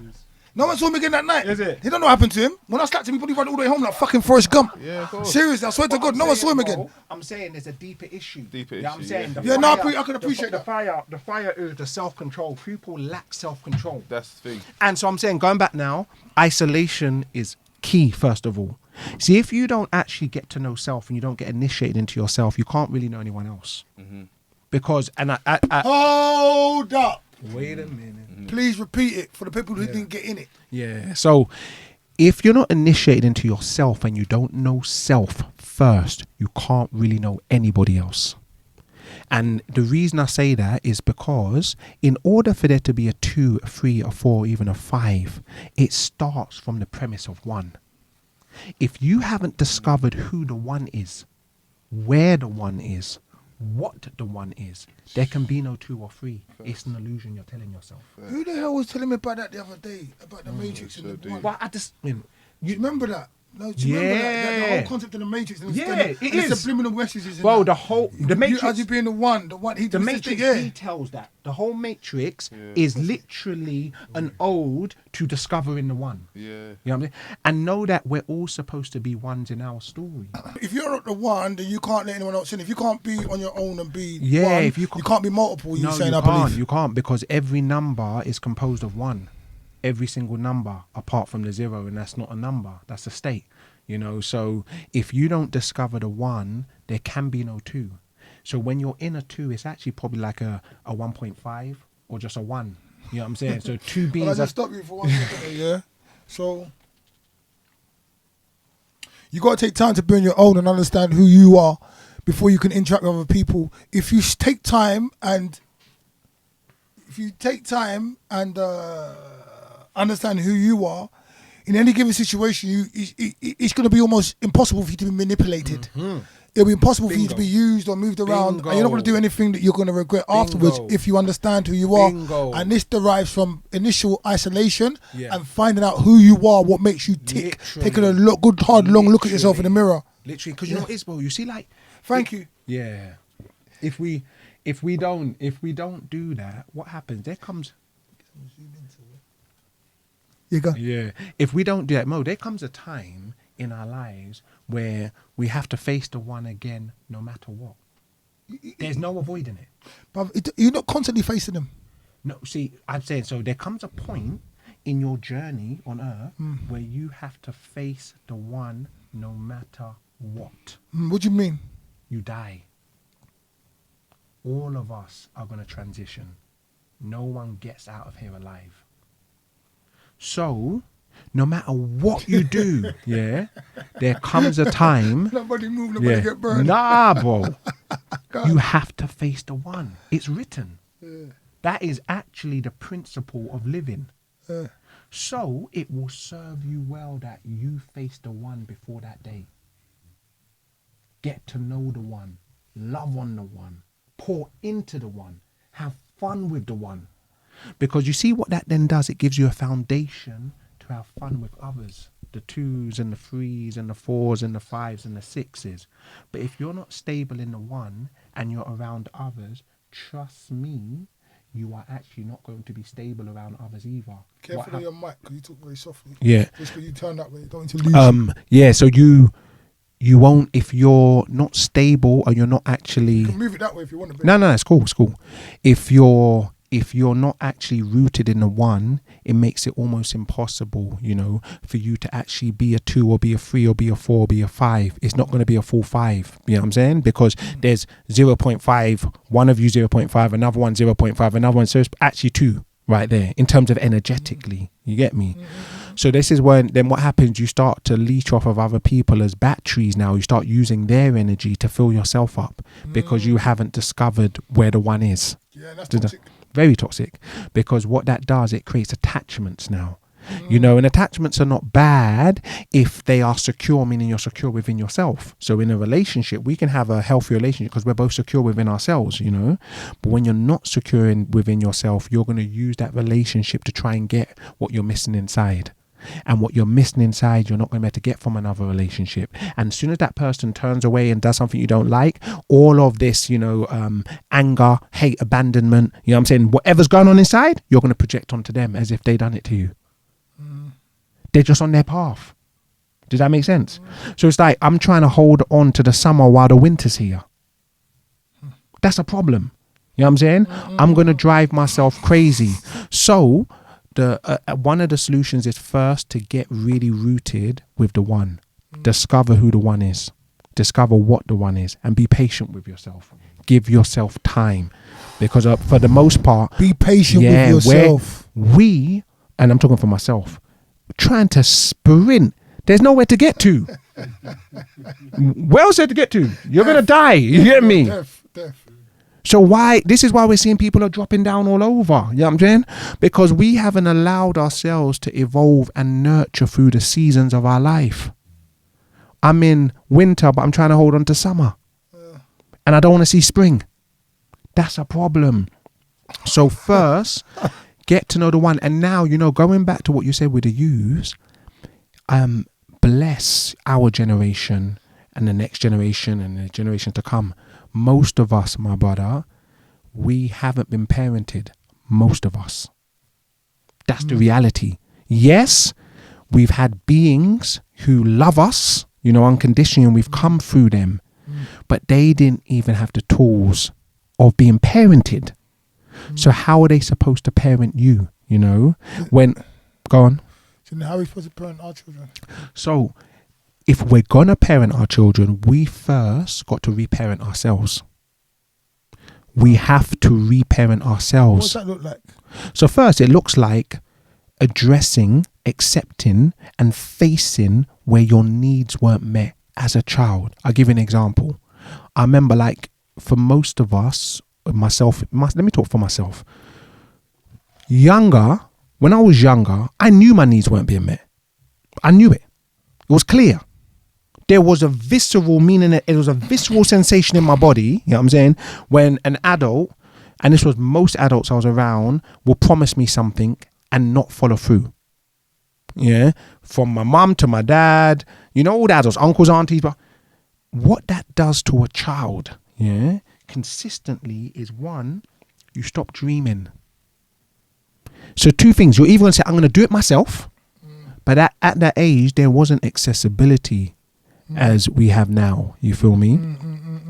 So we had a certain dependency on the adults to be our eyes, our caregivers, you know.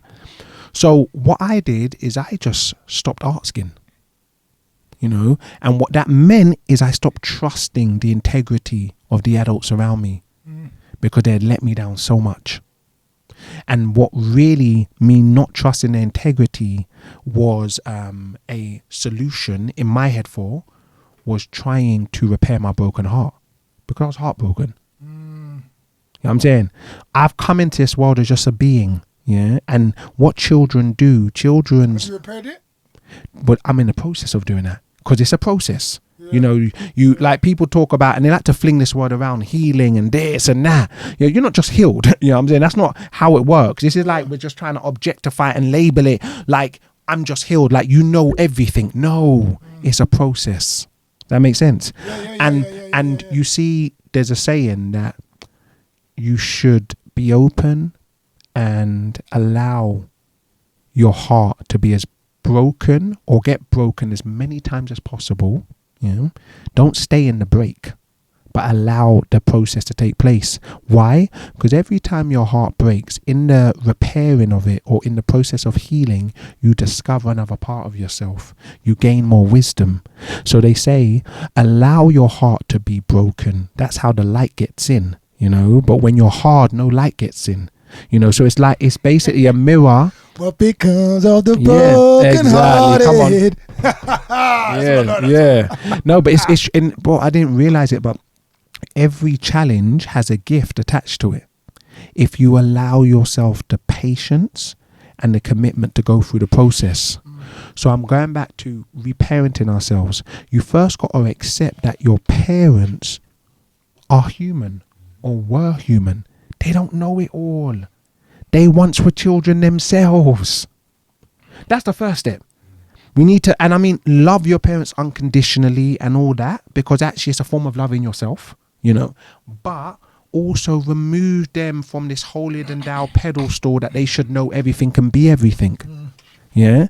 And for a lot of our parents, they weren't parented. This goes back to the conversation we had earlier about colonialism, imperialism, migration. Yeah. When you get cut off from a culture, you get cut off from the customs. And these customs are the tools that you use to navigate this world. So imagine our parents are coming from generations of having maybe only 20% of the tools that they need to navigate the world. And then they step into a new environment here where some of them tools they had there don't apply here. You understand? This is why people, my parents are old fashioned and it's not, but they have those tools. It worked there. It doesn't work here. So a lot of us haven't even upgraded our operating system. We're still on Windows 94. 94, you know? On the IBM computer. Whoa, with the dots, you hear me? Yeah, you wait like 5 hours for literally, bro. Wow. So I'm saying, so we have to forgive our parents and forgive ourselves. And then we also have to acknowledge that there's actually a grace in being responsible for your own healing. You have a chance to write your own assignment. But to write your own assignment, you've got to complete those assignments that you were born into. If you don't, wow, why are you so technical? Yeah, you got a chance to write your own assignment, but to write your own assignment, you have to complete the assignments that you've been given initially. Yeah, bro. You can't do it before you finish your first assignment. Like I have an assignment that my dad gave me. Yeah. That was health. Yeah. If I do not complete that assignment, I'm not even going to get to my own. I won't live long enough to get to my own. How can I? I have to complete that. My mum gave me an assignment: people pleasing, low self-esteem. Shit, there's many. My granny gave me an assignment. You know what I'm saying? Looking for love in all the wrong places. You know what I'm saying? Like, wow. So I'm saying, if we look in our lives, we all have assignments that some of them are complete. And if they're complete, you've got the wisdom off of it. So, you know, we've got some of them elders and even some of our parents, you know, like they are just pure wisdom. Being around them is pure wisdom. They're not perfect. They don't try to be perfect. You know what I'm saying? But their life is an example. You know what I'm saying? They're not hiding, not sweeping stuff under the rug. So with them, you're already benefiting from the actual conclusion of the assignment they done. You know what I'm saying? But with other, family members and parents, some of them have just got to write in their summary. Some of them are at their introduction. Some of them have just been given the brief. You know what I'm saying? They haven't even started writing their assignment. You know what I'm saying? They've been given the brief. You must do. So I'm saying, we've got to do it. And the reason is because it's actually in our DNA. We carry it. That's why we look like these beings. There's no running from it. And a lot of us, we try to run. Let me run away and let me maybe go into another environment where no one looks like me. Or let me try and marry out on my race. Whatever it is, you know what I'm saying? Because people do different things, you know what I'm saying? Yeah, literally. So I don't get reminded. The only thing is just pass it on to your children.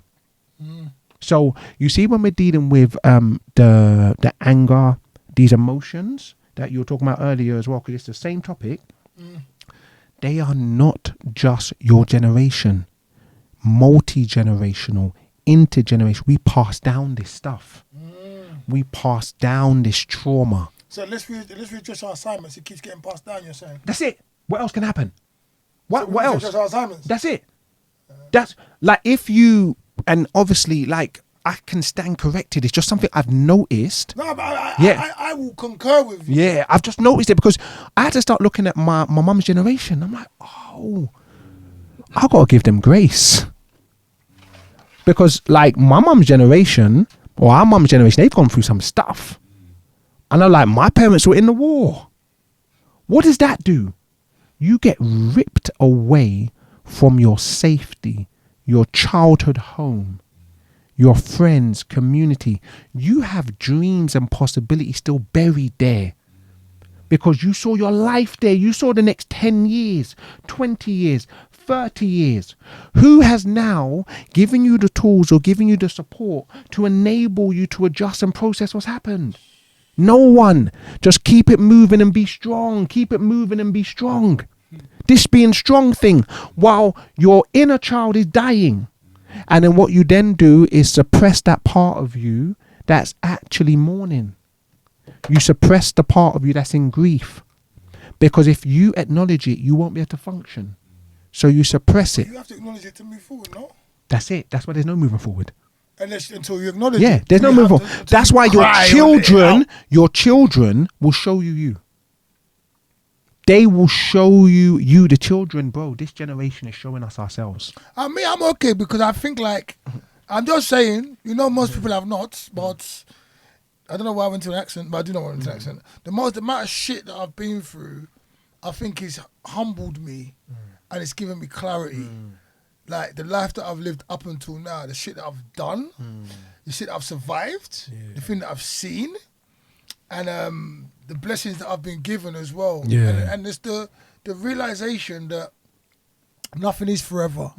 I still remember when we was at your house when we was young. Come on. You know what I'm saying? I remember That was a whole- before that. Yeah. Remember when we moved to Archway? Yeah. You know what I'm saying? Yeah. I remember there's so much stuff Yeah. I know. And remember. even when you That's say, just with you. we, exactly, it was like we moved. You know what I'm saying? Like we was a moved. family. Yeah. If I'm not saying we family. Yeah, If I'm not- standard. there was a time when I moved into Fayetteville. Yeah. The time I became part of Yeah. that infrastructure. Yeah. And it wasn't just your family. Yeah. It was Bodge, Guinea, this one, that one, this one, that one, that one. Because like you said, your house was a hub. Yeah. And so many people came there. Yeah. And people respected and loved Yeah. your mum. Yeah. And that trickled down. Yeah. But there's a lot of different energies in There there. are a man. lot, bro. A lot of different A energies, lot. a lot of light, a lot of dark. Yeah. Like Valerie, there's so many different energies. So many different energies, bro. Yeah, you're right. So it's just like all of that, knowing all that, and then seeing their paths. Come knowing on. my path, learning from that stuff. Vesa, there's so many Come fucking names, on, bro. bro. And then just seeing where they are now, where they were, where they got slabber and all that. Knowing what I've done, where I am, knowing what you can get past, what you can't Come on. get past. Come on. Do you know what I mean, bro? And then seeing people's children. Come on, bro. Like Jamelia. Yep. I think there was, what's the Mercedes? Yep. There's other Natasha, younger, there's none. there's you. Yep. I mean, there's others that were Yeah, young, because there's that's me, your yeah, age group, yeah, innit? yeah, More or yeah, less, innit? yeah. So there's, and seeing where everyone's got to as well now. Yeah, bro. Bruv, come on. And then knowing the trials and tribulations that we've all gone through up until now. Remember Cesaro? Yeah, come on. You know what I mean? Because he's from your... Showed us his true colours. He can't come around no more, but God bless him. I wish him all the best. Yeah, we'll talk. But you learn from this stuff. And bro, this is life. So you know another thing. This is something. It took me a very long time to really acknowledge and embrace this. the way someone shows up, believe them, trust them the first time. You know, like, you see what I was doing when people were showing up with their colors, I was painting them with potential. Yeah. You showed up, bro. You showed up with red, and I'm like, no. Let's put green there. Let's put pink. Let's put white. Let's put black. Let's put some silver. That was your innocence, though. No, let's put some sprinkles. Yeah. That's innocence, though. No, you're right, but bro, it almost cost me my life. Yeah, in Sierra Leone, and oi, you see when you step onto the motherland with that type of energy. You get eaten up. Oh my! And it's a good thing. That's your initiation on the motherland, because there is so much abundance there. But the same way there's abundance, there's a magnification of everything. You know. So what happens is, this is the attachment thing. When you're on that, How old is you? 21. Yeah. When you're on a chessboard, if you're dealing with a pawn, you're not going to take that pawn and try and make it move like a bishop or a rook or a horse. You're going to lose. You're going to lose. You know what I'm saying? You know, a pawn is a pawn. Yeah.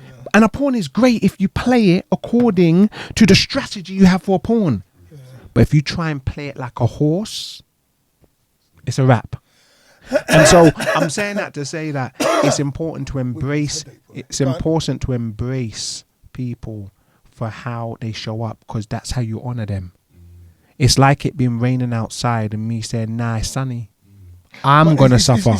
I think it's just as important to have that identification of the person when they show up. Yeah. And know that they have no business being in your spectrum. Oh, bro. Just tell them, look, please. Standard. Thank you, but that's exactly what, you know what you're saying earlier? What you were saying earlier, that's what I want to even touch on. Boundaries. Yeah. Boundaries are critical. But bro, how can you put down boundaries when you don't even know where you are? If you haven't called forward the one and you don't know where the one is, you can't have no boundary. You know what I'm saying? For me to know that there's a church here is because there's pillars and there's walls that lets me know it's a church.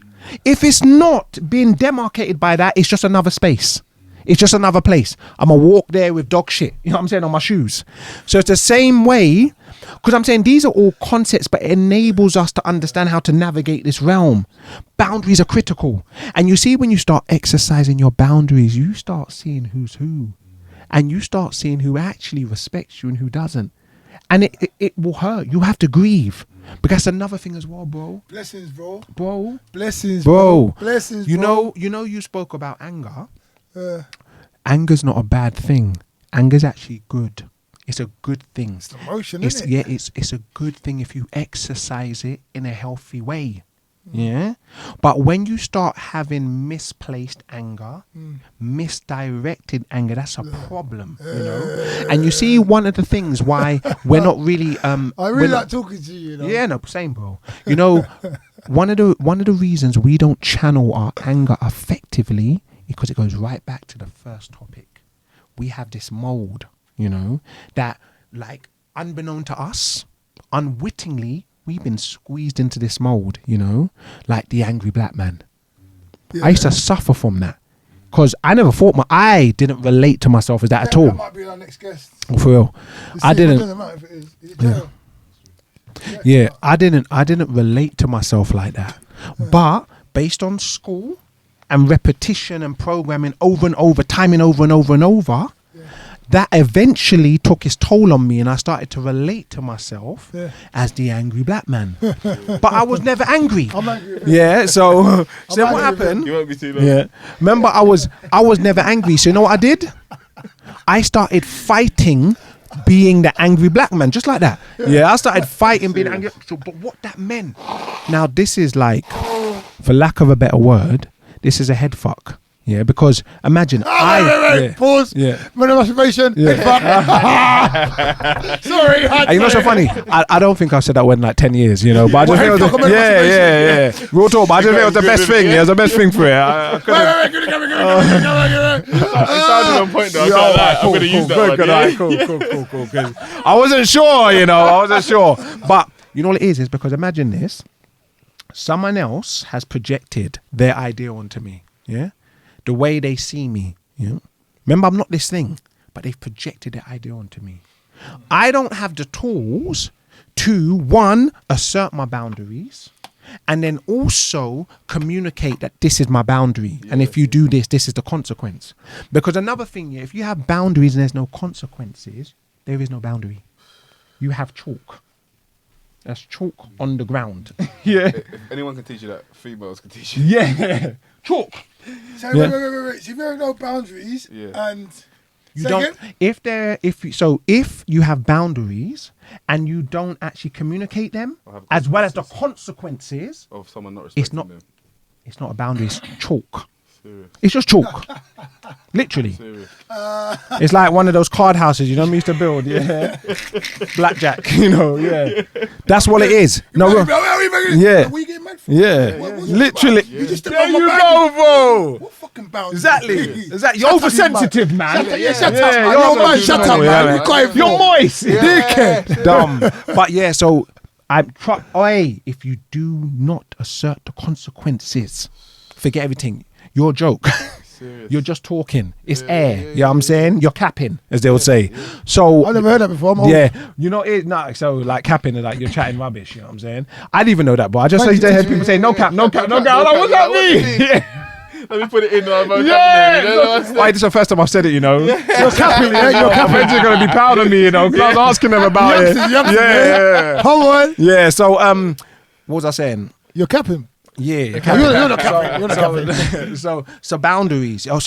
So people started to project their actual ideas of me onto me because they had stereotypes. Yeah. Society has informed them that when you look like this, this is that. Yeah. So this started happening in school. But in school, I was very high energy. I'm saying high energy, always joking, laughing, playing. Got into a lot of fights, but I got into a lot of fights not because I was bullying. I was always protecting people. Yeah. Imagine I'm fighting for other people. You know what I'm Did saying? you go Grove? Yeah. People have told me that. Oh, for real? It's Albert from Grove.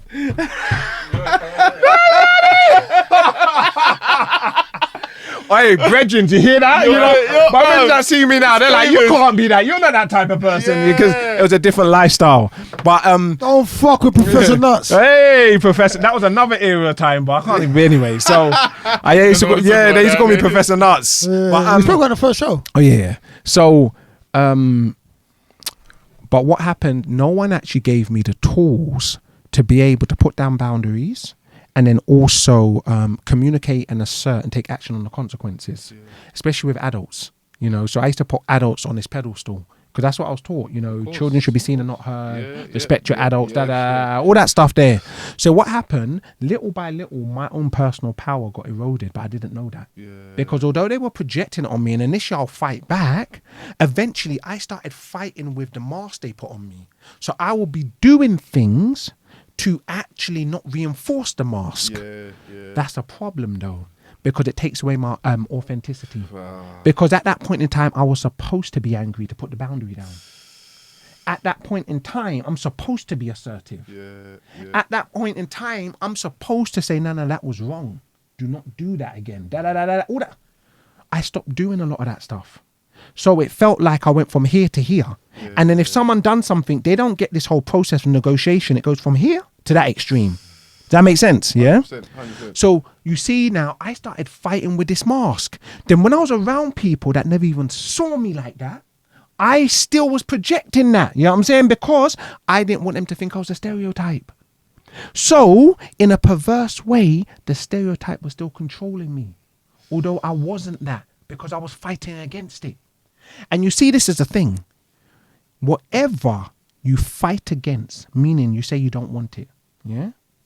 And even if you say you want it, that particular thing is going to manifest in your life. Huh? Yeah, sorry, let me start again. Yeah, so the energy... No, because if you fight against it, and you say you don't want it, or you say you do want it, it's manifesting your life. Which one? Energies. And because you're still generating the same energy. So like, if you fight against it, you don't want it, or if you fight for it, so you do want it, it's going to happen. It can be two separate things. It's going to happen. Can happen. It's the same thing. It's the same thing. It seems different. Oh, fighting against it and invoking it is the same thing. Yeah. The reason is, it seems different because we're in a realm of duality, but it's the same energy. Like hot and cold is temperature. It's the same thing. We get taught, hot and cold are opposites. No, it's the spectrum of temperature. It's the same thing. And you're hot could be my code. It's relative. It's the You see it, same yeah? thing. And then it's the same thing with if I say I don't want to fight and I do want to fight, I am generating fight. Yes. Does that make sense? Yeah. Hold on a minute. If you say, I don't want to fight. I'm still generating fight. It's like worrying about your kids. There's things that you worry about. Sometimes if you worry, Coño. Yeah. when you're worrying about them, you're almost pulling them towards You definitely When gonna you're pull them grateful for everything that's happening, and grateful for you're just grateful. You find everything to be grateful Yeah. for. It's a different energy Mhm. because you're present. You're present, and the way what your things you're grateful for, you don't look at it in the same as wants or needs, or fear or worry. Want, need, worry, kind of same thing. So to put Can it I simply, just say that both of you black men have educated me today, but you're not actually black, you're brown. exactly. Thank you, Wizard. To put it simply, bro, if I say I don't want to be broke, yeah, and I say Yes. I want to be broke, it's all broke. All of it's broke. Because you said the word Broke. And I'm generating the energy of broke. ness. Yeah. And that So I doesn't, don't want to be rich. I want to Yeah. be rich. I don't want to be happy. I want to be happy. yeah. I don't want to have sex. I want to fuck. No, but it's like this. If, instead of saying I don't want to fight, what you will generate is peace. Yes. What you will generate is peace. What you will generate is love. Yeah. What you will generate is serenity, tranquility. Yes. You know, that's what you need to generate. But if you say, I don't want to fight, still within you, you're generating fight. You just got a different perspective of fighting, but the energy of fight is there. I don't want to, but I will if I have to. Yeah. Either That's way, what, that's what it seems to me. Saying that though. yeah. No, but that's what it seems to me. Like you say, because it's the same generation. I'm just Yeah. trying to Yeah. put my spin on it. If I say I But don't even want to, that's what you say to your head. Like, you're no, not but that's what I'm asking- saying. If I say I don't want to, that's what I'm elaborating. If I say I Yeah. don't want to, I'm saying, but I can if you want me to. Yeah, That's what I'm saying. So literally. I'm, Yeah, I'm yeah. confirming with what you're saying. Literally. If I say, because when I say I don't want to fight, I know I can fight. Yeah. No, So, like, I 100%. don't want to fight, but if you keep pushing me, Yeah. I'm going to fuck you Yeah. up. That might But be if you much go, the same difference. yeah, Like, yeah, I yeah, feel whereas you, I if feel you you, I go feel you. into a space of peace, yeah, Yeah. it will be challenging. Yeah. You know what I'm saying? Because you're going from one frequency to another, Oh, yeah. but that whole thing stops existing to you. Yeah. There's certain people I know, bro, they do not have any runnings or dealings with police at all. Yeah. They live in the same world as us. Yeah. They're on a different frequency. Yeah. There's certain people like some of my brethren, they were brought up in Harlesden, yeah? What you associate with Harlesden, not them. No, 100%. I always say that to people. It's not about where you live. No. It's how you look at it. It's what you're, and you only could do that when you know where the one is. Going back to the one. Yeah. You know what I'm saying? So, You know the example I use for that is that look, you know that wherever we live, there's always a rich road. Yeah. Where there's where literally- I live, bro. So it's At like the end of my road, someone got their, and man, they're so wise Yeah. in power. Someone got their head blown off. do you understand? But how comes these people never get It doesn't affected? bother them. Ever? Bro, London Fields, Yeah, Broadway yeah. Market. Have you seen London Fields lately?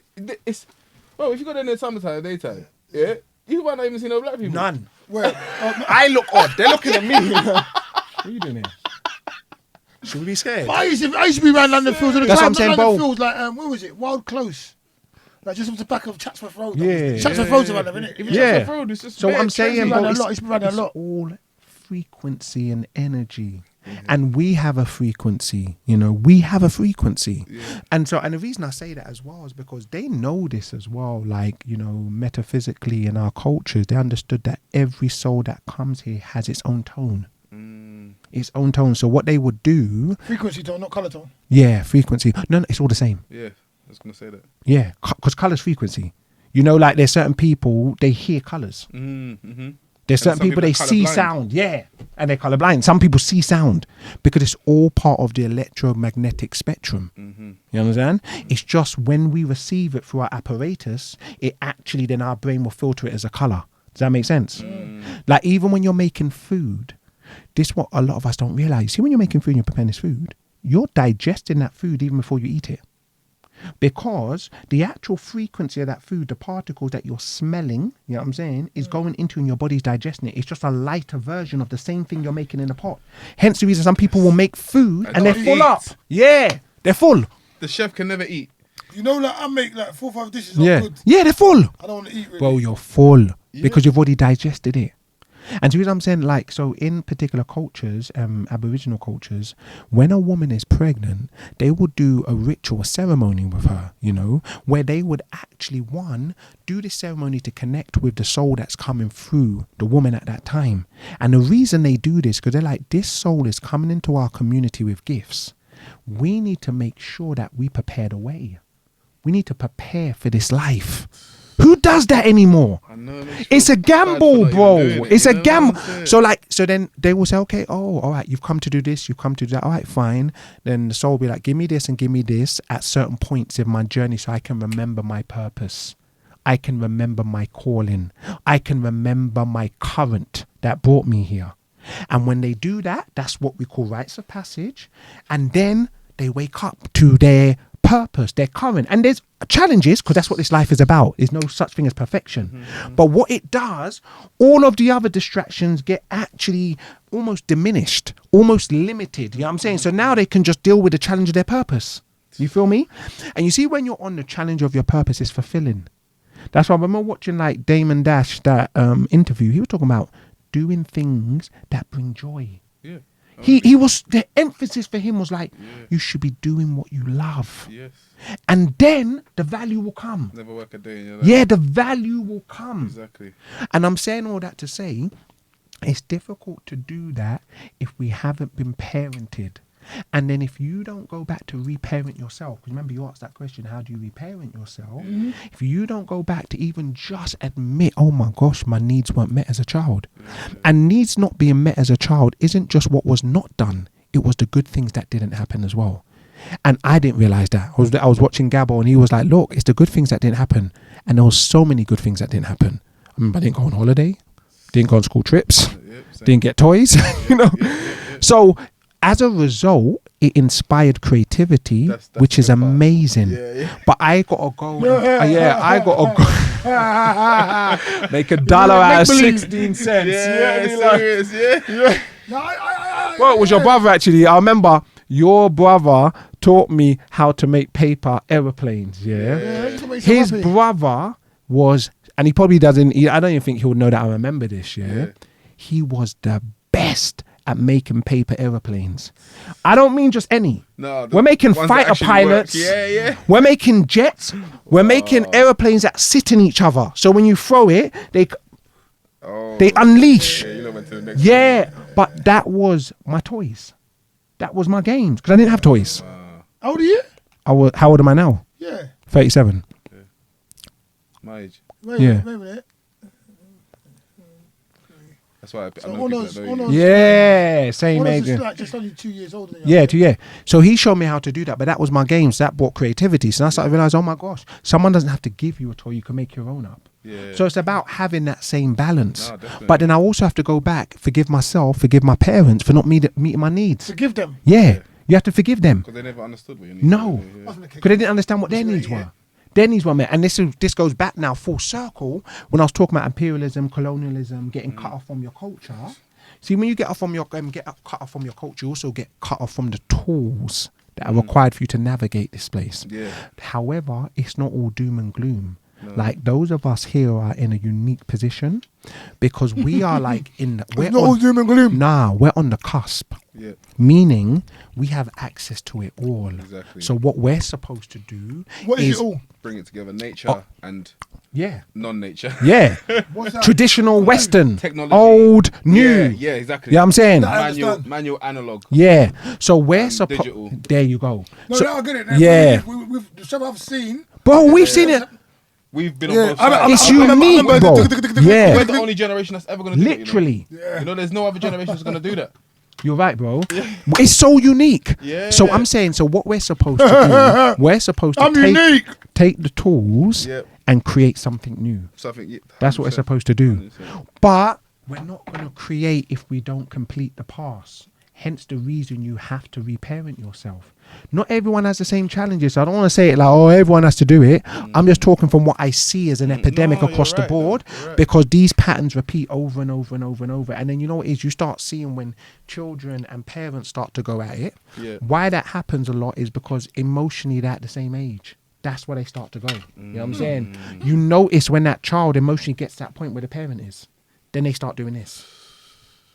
And then, yes, you can try and pull rank, but that's only going to actually ride or apply for a certain amount of time where that doesn't mean anything anymore. You feel me? A lot of the things you're saying, I think, as well, is very important for men. I know, I'm not saying that it's not women shouldn't take it on as well. They should take it on, but whatever you're saying is like, I feel like it's very geared to being a man. Yeah, you're right. You know what I'm saying? Like being... Because another thing as well, this is full circle as well, this idea of, you know, being a man means it's synonymous with being strong. Yeah? And when I'm saying strong, I'm talking about physical strength. That's what we call strong. Do you get me? Like virility and all of that stuff. That's part of the program to control. Definitely. You know what I'm saying? Because this is the whole thing. Most of the men who focus on that, emotionally, they're very weak, or emotionally they're retarded. And I don't mean that in a bad way, but it's the reality. You know what I'm saying? And all you can do is make a certain amount of money, and that gets swept under the rug. Swept under the rug because you got money. You don't need to be emotionally available. You know what I'm saying? Definitely. You can be emotionally bankrupt but just have money. You know what I'm saying? Literally. So the standard is very low. And then you raise your children with buying them things and they feel abandoned. You're in the house though. But you've abandoned them emotionally because you're abandoned emotionally. This is the epidemic. So I'm saying these cycles keep on repeating. They keep, even now, I can name, like, most people I see are in that category, you know? I've been in that category. So if you do not give yourself the grace, first for forgiving yourself, you know what I'm saying? Because the reality is you didn't know any better. I didn't know any better. You know, I did not know any better. All I could do is do with what I had. What I had is what I could use. Literally. However, being in this day and age... You know, with the access that we have as well, there's no excuse, you know, for us to sit in the shit. No, it's not. So what? For us to sit in the shit. And it's not even just our shit. It's not. It's generations of shit. Generations of shit. And you know, they say there's a saying that you can sit in shit for so long. But it doesn't smell. Doesn't smell. Mm-hmm. I've never heard that before. So true. Yeah. That's the truth. It's like, you know, like when they say that your mouth, look how close your nose is to your mouth. But if you don't brush your teeth for 3 weeks, the only people around you will tell you quicker than your nose. It's true, you know. Because I remember I had a friend who had halitosis. Yeah. And you know halitosis, right? I don't know who they are. No, what it is, it's bad breath. What? I thought it was anybody's cousin.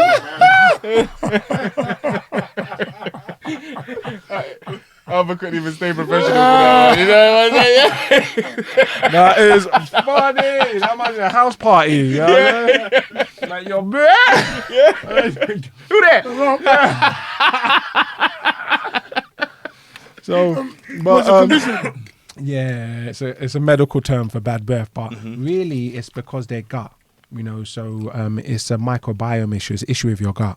So when your gut, you know, has a particular, I'll say, condition, it could be many things. Microbiome's one, the bacteria. It could be that you're constipated. It could be you have an issue with your peristalsis. Is that the same when women's vaginas smell? Different. That's pH. But it's still but it's still something wrong with them inside, and it smells, isn't it? Yeah, like, wrong with pussy, but it's just smelling. Yeah, there's something wrong with the pussy. Definitely.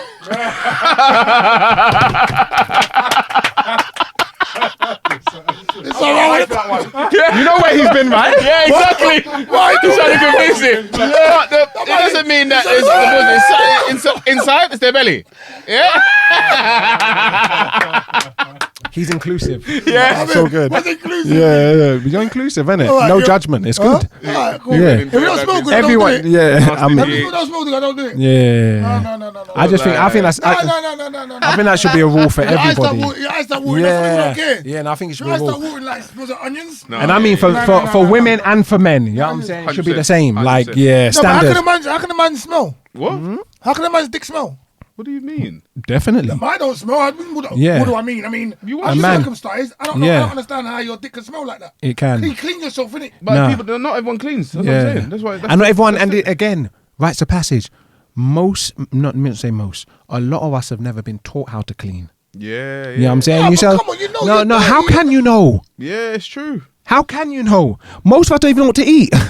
What's that? I said most of us don't even know what to eat, bro. What to eat? Yeah. Yes. Okay. Let alone And how to eat. Forget even just what. Yeah. What and yeah, how and when. It's so true. So Wow, then but about no, cleaning our body, my- how are you supposed to know? Well, listen, sorry, excuse me. My body is clean. I can, every part of me I can smell. Even after 2-3 days, I can smell. That's you. My children that have lived in. Oh my, exactly. My children, crouching is much more healthier. So maybe you've taught them, but a lot of us, That's important. It varies, but adolescence is different when it comes to, you know what I mean? When they're adolescents, they're gonna be sweating all the time anyway. No. But I'm not talking. And listen, my children know how to clean from when I used to clean them as a baby. And you taught them, right? And, as they come up, Perfect. clean and also cream their skin in it. You just total body. Your question was how can a man stink? Yeah. And No, I what said a I'm lot of saying, things. That's now my what? first question was about Yeah. pussy. So, but what I'm No, saying, but that no, but what I'm question- saying is that okay. there's a lot of people. I like the way you brought me back there. Yeah, a lot of people have not been taught. They just haven't. Haven't. I know. I discovered sex through watching pornos. Yeah. Fair. No one told me this is what you're supposed to do and how you're supposed to do it. Even I discovered sex through trial and error. Motherfucker. and that's the case with most people. Yeah. Bro. Motherfucker. And as a result, we you know what I'm saying, we suffer the consequences. Yeah. You know what I'm saying? What do you think? Sex education is important. Very, but that's all part of parenting. How are you giving that right to someone that doesn't even know your children? Exactly. That's gone in a textbook. You know what I'm saying? Yeah. And you remember things change all the time in textbooks. You know what I'm 100%, saying? 100%. You should never give that right of your seed and your lineage being continued on earth to someone else. Exactly. You sit down, you know what I'm saying? Your That's children deep, will you know? your children will let you know when the time is right as well. Yeah. You know what I'm saying? Based on what they query, based on the questions. You can you can feel it, you can know. But most people I know don't have those conversations. Sometimes you don't get a chance. And we're all here because of it. Yeah. How can we be so adverse to something that's actually the reason why we're here? Yeah. The result of the thing. That is mad, bro. That's insanity. Yeah, because as parents, you don't want to even believe your children are thinking about sex at the age they're thinking about it. Then that's just your argument. Then you're just lying to yourself. No, I hear that, but I'm just saying that's what makes it hard for you to have a level of convo Conversation, with yeah, them. definitely. Yeah, no, you you have to kind be of don't real. want And to then- put it on them. Exactly. And they're you know thinking what at as well? 13, How do you 14. get the dick that stinks? Because cleaning the genitalia, there's a process to it. Exactly. You know, there's a technique. A lot of people don't know that technique. Okay. 101, clean your dick, son. Yeah. What's the technique? If you have, and this is from my brethren told me this year because I was circumcised, you know what I'm saying? Yeah, But, me too. yeah. But Damn. I'm not, and good or bad, I mean, there's different perspectives, but I know like when you have foreskin, you have to pull your foreskin back. Yeah. And you're not just pulling it back a bit, you got to pull it back all the way. And you've got to soap and clean because if not, build up. Yeah. And the build up, it doesn't just, when we think of build up, we think like the build up will just be like a dark color. No, it turns white. Yeah. It turns like cheese. You know, like the first time when you're younger, even when you're just like You 10. circumcised? No. Yeah. So when I was like 9, 10, like proper clean. When you pull it back, hurts, you bro. see it hurts, and then you see, you know what I'm saying? You see things there. You're Bro, like, it oh, hurts. But you have to wait to the age where you even get taught. You know what I'm saying to you? Because when you're younger, you got to remember all them years when you're younger. You're Come not on. even, No. you're not pulling it And then back. imagine, you got to remember now, like skin is an organ. Yeah. And so what the skin is an excretory organ, meaning Who? an excretory organ. I'm So crossing my legs for all them circumcised motherfuckers. I'm be circumcised. So, I'm circumcised yeah. motherfuckers. I'm We God got, bless no, you need the jacket sometimes, man. It Yeah. helps. I'm not Helps in the winter. Yeah. Everyone to their own. You know? We'll talk. What do you say? It helps what? In the Helps winter. in the winter. Yeah. In the winter. For You know, where fuck's sake. before I used to be like, oh no, circumcised. You circumcised? Yeah. But now it's I'm cleaner, like, and but then there's argument. Go on, let you talk. Yeah, there's arguments for and against, you know, 'Cause it's more- and I think they're both valid. I think they're It's foreskin, no? yeah, that's like much more because what it is, you got the jacket, you know what I'm saying, that protects the head. You know what I'm saying? And the head is where all the nerve endings are. Yeah. You know what I'm saying? So when that's always being exposed, that's rubbing against your boxer shorts and you you get start used to losing it. some sensitivity. So can't you wrap it up? You can, but it's still go. Even what you wrap it up, I'm just fucking you around, I'm just fucking you around. can, Whole day. but then the I wrap it up in it. But then the heat as well, you know what I'm saying? You don't want to actually be applying too much heat in that area if you wrap it up as well. Hence the reason, you know, they say it's best to keep it loose, you know. And then if you wrap up, you're going to be wrapping up with something that's artificial as well. And you don't want that's the issue in itself. But I know that, yeah, you see with the skin as well, it's elasticated, but when it's been covering your head for too long, it's gonna get like a little bit more stiffer. So when you pull it back the first time, it's gonna hurt. You know what I'm saying? So you have to there's an exercise you got to do with that. You know what I'm saying, to make sure that it's loose. So Too far, this is fucking too and much then for my mind, man. and then also you got to remember, like through your armpits and your groin is Glands. Yeah, it's where you release waste. Yeah. Don't get it twisted. You see, when people have odor, it's not because, like you're just unhygienic. It's not that. You know what I'm saying? That whole concept needs to be transformed because that's not real. And they make a lot of money from trying to convince people that you smell because you're dirty. It's not that. Because then what they do, they sell you these aerosols that is gagging your body. It's just gagging your body. So now your body can't release the vibration, of these toxins that are inside of you. Yeah, I used to get abscess because of that. Yeah, a lot of people do, and they get heavy metal poisoning as well. So what? No more deodorant for me. Yeah, so what you're supposed to, if you want to deal with your odor, you got to deal with your internal. You first got to deal with your stomach and deal with your liver and deal with your kidneys, because these organs deal with your body actually getting rid. Yeah. Because what happens, you see, when these organs are clogged up, your body now becomes less efficient because it's actually packed up or backed up with waste. So then it has to find another way to get rid of it. So if you're constipated, which most people are, like if you eat once a day, you should go once a day. Yeah. If you eat 5 times a day, you should be going to the toilet 5 times a day. There is no reason under the sun for you to eat 5 times a day and you go once. Or 5 times a day, but you don't go for a few days. Where's the food going? It sits inside of you and putrefies, and then that causes odor. It causes the breath. You know what I'm saying? Because it's going to come up from here and it's going to come up through your armpits and your groin. Can that make vaginal smelling problems? Yeah, it can. It can, because it can destabilize the pH, and there's other things that cause that as well with women. And women will tell you this, just in terms of like certain knickers, in terms of dye, certain soaps. Because the body, soaps are terrible. Real talk. I didn't even realize that. Yeah, very, very bad. It's just now I leave the area. Yeah. It's just like my face. You got, I don't know if you're the same, but I wash my nuts, man. I don't wash my face with the same soap that I wash my I don't. I use 2 different. That's what I'm saying. I wash my balls, No, now it's gone to I got like different soaps both for face and because it's not good. Sometimes you feel what's that? You're right. And it's like absolutely. soap. You're absolutely right. Burning off your skin. Yeah. Like literally. Once a month, I just get someone like a cat, but a girl to come and lick them clean. She had a cat, Like a cat does, but a girl licks it clean. Oh my god! Like a cat licks itself clean. No pun intended. You know what I mean? That's talking about the other type of cat. Yes, I'm thinking. The bad pH cat. No, not a cat. Not a nitty. He's not trying to take a piss. That makes a lot of sense now, boy. The whole thing, man. I see it now. Okay. Back in the day. Back in the day. Well, if you're gonna run like that, it's the same guy, you know. What the fuck? So someone having bad breath. He's right, because that's where it came from. Like, he was like, if your nose, because your nose is so close to your mouth, you won't even smell it anymore. And it's right. So my brethren who had halitosis, he will remain nameless. Or she. Wow. Or they. They couldn't smell it. No. But their breath smelled like death. Yes. I swear, death, bro. I could smell it from a meter away. Yep. And I knew it was a problem. I was like, whoa. And they were cool. Did you tell them? Nah, you know what it is? At that point, I wasn't confident. It's not easy. Come on, man. Now I was. But I don't think I was as confident as I am now, If you don't find the right moment for it, even like it's all I'll good. just tell you, man. Did I tell you? I was gonna tell you. I'll just tell you. I don't know if I told him. I don't think I did. Yeah. Yo, do me a favor, lick your hand. And then being you, because you're the person you are as well. You know that people already look at you because you speak a certain. Like he speaks well. He's very knowledgeable. You know when that man tells you you're realistic. You know that that guy might just cancel his whole day, bro. I remember I said to my brethren, and this was out of love as well. I was like, bro. No, I didn't say it like that. Step back.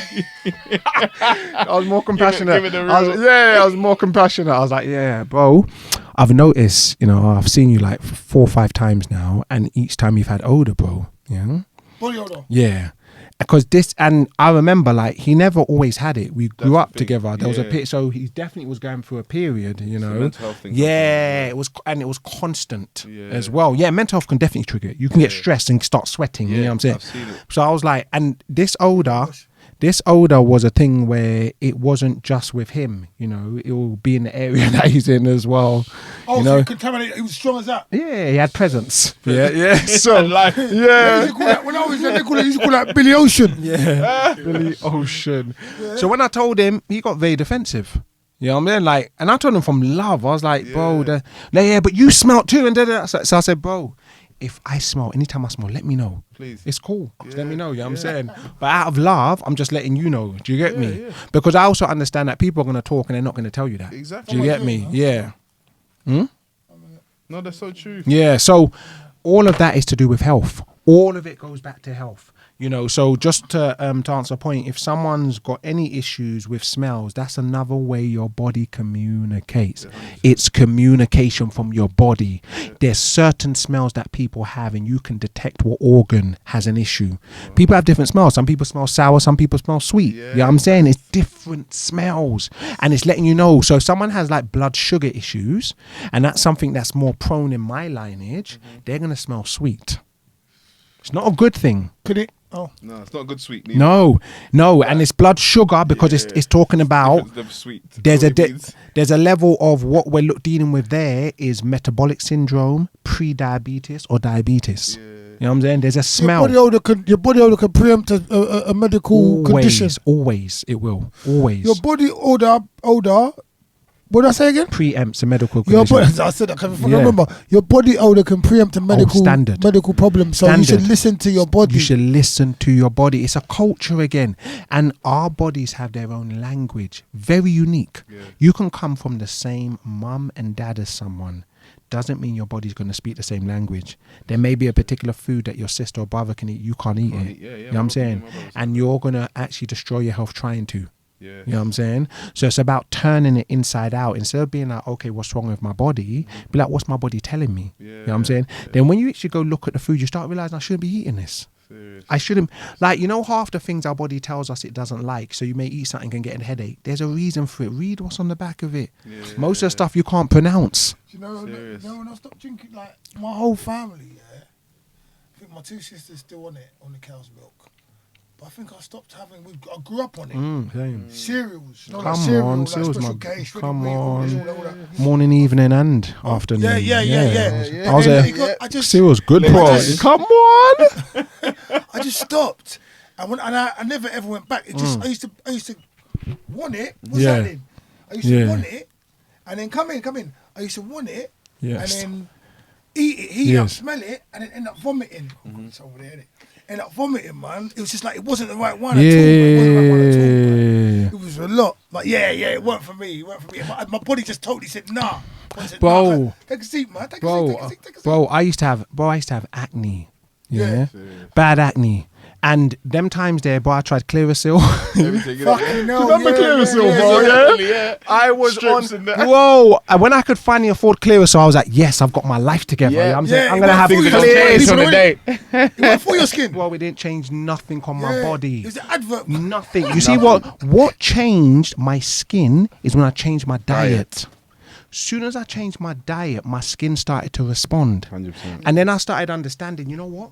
I'm so grateful that my skin is actually talking. Because what happens when I changed my diet and my skin started to respond, anytime I ate something that my body didn't like, my skin told me straight away. Well, I will have kebab, so I used to like kebab, you know? Oily kebab, And I kid you not, within an hour, the oil's on my face. Wow. I could get a tissue like that, toilet roll, and wipe the oil off my face. That was my body helping me, because if not, it's going to sit in my blood and cause a heart attack. Because that's what's going to happen. Why? Because it's going to clog up my arteries and my veins. That's what's going to do. So I'm saying that my body was always communicating with me, but I thought it was wrong because I didn't like the way I looked. Wow. You know, as a result. 100%. Does that make sense? Yeah. So connecting it to that rather. I was connected visually that I want to have clear skin. You know what I'm saying? But I haven't got a clear lifestyle. So how am I going to have clear skin? Do you get me? And then also, I even remember, like, this is when I used to go fitness first. I remember, like, people used to say, oh, yeah, you got a good shape, but your belly protrudes there a bit. Yeah. And I'm like, what's going on here? I'm trying to get the packs on. You know what I'm saying? Why? You got 8-pack now, don't you? Yeah. Why is my belly protruding? Yeah. 8-pack, motherfucker. Boy, it's took me time, innit, to develop it. But you know what it is. So I realized, carbohydrates. I was brought up on carbs. Yeah. As if carbs were just natural, that everyone chips, pasta, bro, everything was carbs. Always comes I still with eat, you know. carbs. Yeah, and you know, I I don't. I'm still very eat. low on carbs because Yeah. I've now seen what it does. And it's not just what it does, you know, to your body in terms of how you look. It's also what it does in terms of, internally in regards to blood sugar. Yes. Carbohydrates are sugar. Yeah. So a lot of us are eating didn't sugar even know upon that. sugar upon sugar. So what happens, your body's not even able to process it all. So then it starts storing the sugar in your liver. And see, when it starts storing the sugar in your liver, you're going to have issues with your hormones. That's number one. Yeah. So now issues with your hormones means your mind is going to be messed up. You're not going to have enough serotonin or melatonin. You're meant to go sleep. Then it's Still going get to... harder, no? Maybe. Yeah. You know, erectile dysfunction is a big thing.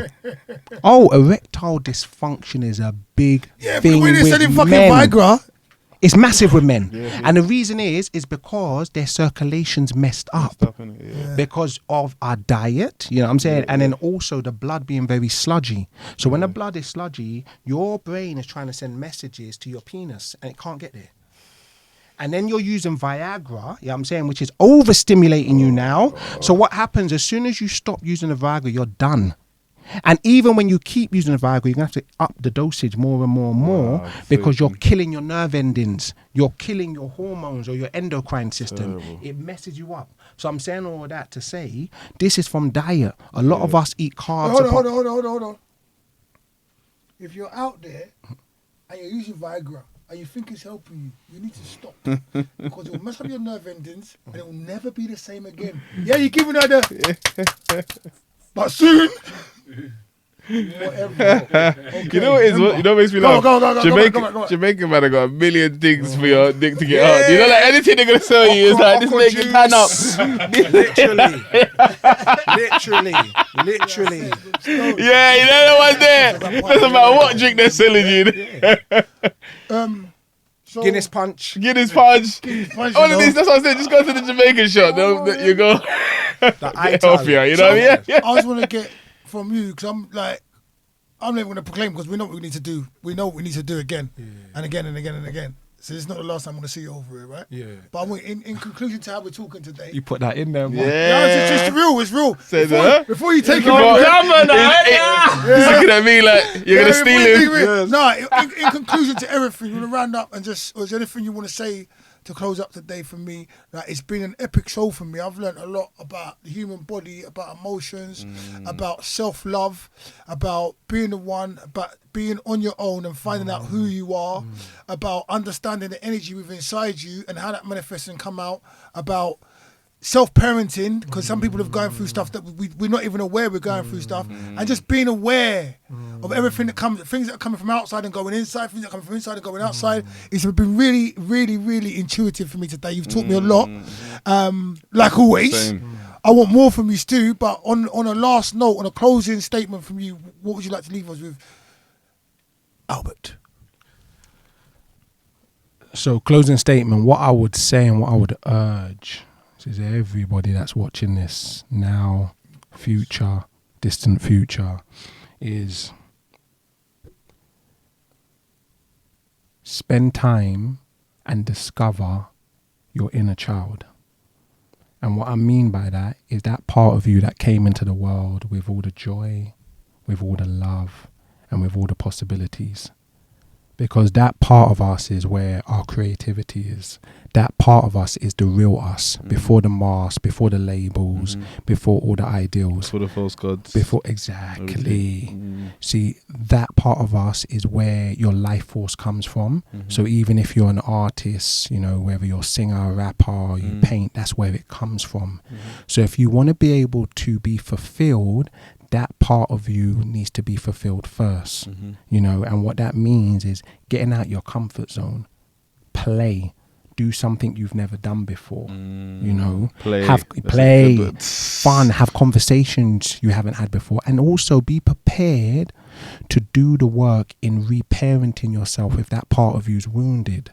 For most of us, or for me anyway, that part of me has been very wounded, and I didn't know it was wounded, and I hid it behind a lot of intellect. You know, knowing things. Knowing how to. Yeah, knowing things and being able to talk and all that. That doesn't mean healing. You can know a lot. Doesn't mean your life is going to improve. Doesn't mean you're going to be more fulfilled. Knowledge, transformation are not the same. So if you don't take time to get to know that part of yourself, and if that part of you is bleeding as well, allow yourself to bleed and first just accept it. And forgive yourself for suppressing that part of you, for hiding that part of you. Because for a very long time, I hid that part of me. I suppressed it. It didn't have no space in my life, you know. And there was grave consequences for it. Definitely. You know, depression, stress, health issues, self-love, all these. And this is going on with men, black men, Aboriginal men, brown men, indigenous men, and women. You know what I'm saying? So if that part of you is bleeding, allow yourself to bleed, acknowledge it, and then ask that part of yourself, why are you bleeding? And start to trust the intuition that comes from that part of yourself, so it will guide you to what it needs. That's how you start the reparenting. Because if you don't do that, you start bleeding on people that never cut you. That's crazy. And you start drowning in your own blood, and you blame other people for you drowning. And that's kind of what I see just generally in life. A lot of us, we're drowning. Families are drowning, you know. It's funny that you say the word repair. Yeah. Repair is like reparenting. Yes. You know what I mean? Give my hand back. I shouldn't be touching his hand, innit? Yeah, you shouldn't let it go. It's all right. I scratched my balls a few times. You know what I mean? Listen, that was Live Talks. Albert, it's been a pleasure. Thank you so much. Voice behind the camera. Wizard. And me, Ayo Fawole. Come on. This is part 2. Wait for part 3, and then you can start your own one.